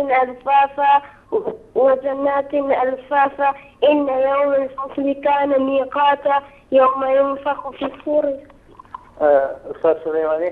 متشکرم. من متشکرم عزیز. من چون وقت برنامه برای بیننده‌های زیادم رو خط هستن، فقط چند آیه تلاوت بشه مجبور شدم تلاوت زیبایشون رو قطع بکنم. ان شاءالله که ما رو معاف کنید. از دعای خیر ما رو بی‌نصیب نکنید. محتاجم دعای خیر. زمین دوله خلافت هستیم و از مسلمان‌ها اینجا برامون دعای خیر کنید. بارک الله. الله تعالی همه ما و شما مسلمین رو حفظ بفرماید. متشکرم از تماس شما. سلام علیکم. روخانی قرآن کریم بفرمایید. سلام بر شما بفرمایید.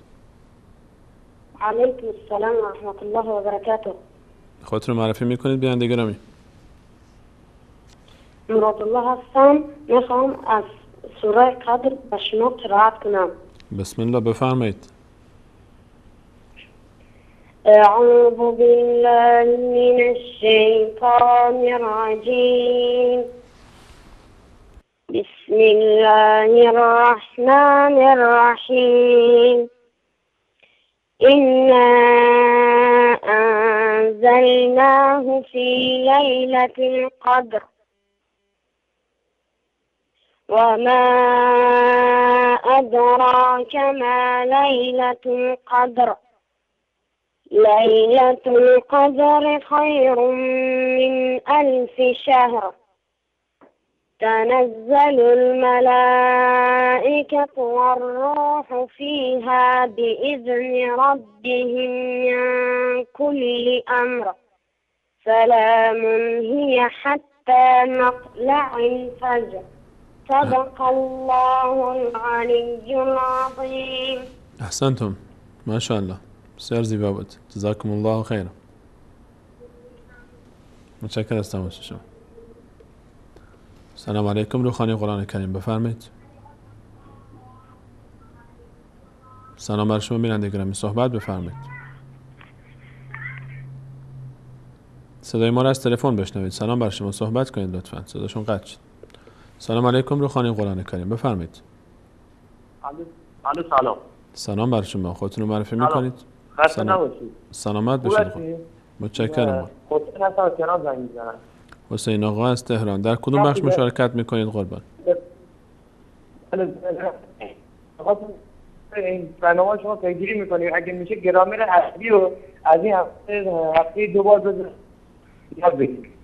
گرامر عربی رو منظورتون صرف و نحو عربی است قربان؟ آموزش زبان عربی؟ بله. منظورتون آموزش زبان عربی هست؟ صرف و نحو؟ بله منظورم آموزش زبان عربی. من پیشنهاد شما رو به مدیریت کانال حتما منتقل میکنم دیگه. انشاءالله اگر مجالی باشه حتما انشاءالله این کار رو خواهند کرد. متشکرم از تماس شما. ممنونم از تماس شما. امر دیگری هم دارید؟ متشکرم از تماس شما. الله یار و نگهدار شما. موفق باشید. سلام علیکم. روخانی قرآن کریم بفرمایید. سلام. خسته نباشید. سلام بر شما. سلامت باشید قربان. خودتون معرفی میکنید؟ گربچه هستم از گلستان. یه بار دیگه بلندتر صحبت کنید لطفاً. گربچه هستم از گلستان. آقای کرامتی عزیز از گلستان زیبا. کدوم سوره رو تلاوت میکنید؟ سوره فاتحه. دخترم میخواد. بسم الله.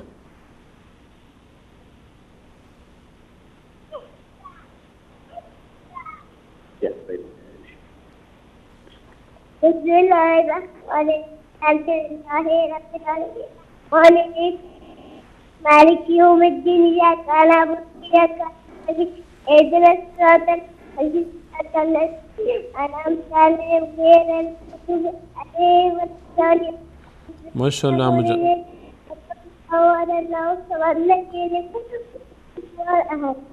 ماشاءالله. عمو جان اسمت چیه عمو جان؟ مهتاب. مهتاب خانم. ماشاءالله. انشالله که به مانند مهتاب در خانواده خودتون بدرخشید، در جامعه بدرخشید و انشالله باعث روشنی خونه و جامعه و منطقتون باشید با ایمان و با قرائتتون و با قرآنتون. ممنونم از تماس شما. من یک سوالی رو قبل از این که تماس‌های دیگر رو بگیرم پاسخ بدم که بیننده عزیزی پرسیده بودن که وقتی 2 تا ساکن پشت سر هم قرار میگیره چطور باید خوندشون؟ مثلا یک تشدید یا تنوین مثلا کنار هم قرار بگیرن و یا در هر حالتی که 2 تا ساکن پشت سر هم قرار گرفت ساکن اولی رو حرکت کسره بهش میدیم. به همین راحتی. هر جا دیدید که 2 تا ساکن دارید، حالا مثالهاشو باز انشاءالله در خلال تلاوت قرآن کریم میبینیم با هم. هر جا احساس دیدید که 2 تا ساکن پشت سر هم قرار گرفت، حالا نمیتونید اینا رو میخواید بحث کنید چیکار باید بکنید، به ساکن اولی حرکت کسره بدید. ساکن اول رو حرکت کسره بدید. یه قاعده کلی هست از ساکن اذا حرک بالکسر. وقتی که ساکن میخواید مجبور بشید به ساکن اولی حرکت بدید، حرکت کسره بهش میدیم. یه قاعده کلی هست. هر جا 2 تا ساکن پشت سر هم قرار گرفت، اولی رو حرکت کسره بدید، بعد تلاوتتون رو یعنی وصلش کنید به کلمه بعدی و ادامه بدید. سلام علیکم. روخانی قرآن کریم بفرمایید. سلام بر شما. من شکرالله هستم از آقا شکرالله از ایران. در کدوم سوره با ما مشارکت میکنید برادر عزیزم؟ اگه میشه از یه چند متوجه صحبتتون نشدم. اگر میشه چی فرمودید؟ سوره ملک. سوره ملک. سوره ملک رو اگر این سوره آخر رو بخونید که دوستانی هم که مخاطب شما هستن حفظ باشن، سوره های کنها هم به هر حال استفاده بکنن. از 5 سوره آخر قرآن، قل اعوذ برب الفلق، قل اعوذ برب الناس، اذا جاء نصر الله، تبت یدا، از این سوره ها بخونید. میخوام سوره قدر. بسم الله. سوره قدر رو بخونید. بسم الله. اعوذ بالله الشیطان الرجیم. بسم الله الرحمن الرحیم. إنا أنزلناه في ليلة القدر وما أدراك ما ليلة القدر ليلة القدر خير من 1000 شهر تنزل الملائكة والروح فيها بإذن ربهم من كل أمر سلام هي حتى مطلع. آخر آیه صداتون کامل نشد. یک بار دیگه آیه آخر رو تکرار بفرمایید. سلام هی. سلام هی حتی مطلع الفجر. احسنتم. ماشاءالله. متشکرم از تماس شما. ممنونم. الله یار نگهدار شما باشه. موفق باشید. وقت ما به پایان رسید و تماس ها همچنان باقی است. انشاءالله در برنامه بعدی فرصت بیشتری در خدمت شما عزیزان خواهد بود. در پایان از الله متعال خواستار همه گذشتگان ما را، پدران، مادران، خواهران و برادران، همسران و فرزندان، اساتید، شاگردان، اقوام، خویشاوندان و همه عزیزانی که قبل از ما به دیار باقی شتافتن مورد رحمت و بخشش و مغفرت خودش قرار بده. محتاج دعای خیر شما هستیم. تا برنامه بعد همیشه عزیزان رو به الله متعال می‌سپارم. الله یار و نگهدارش.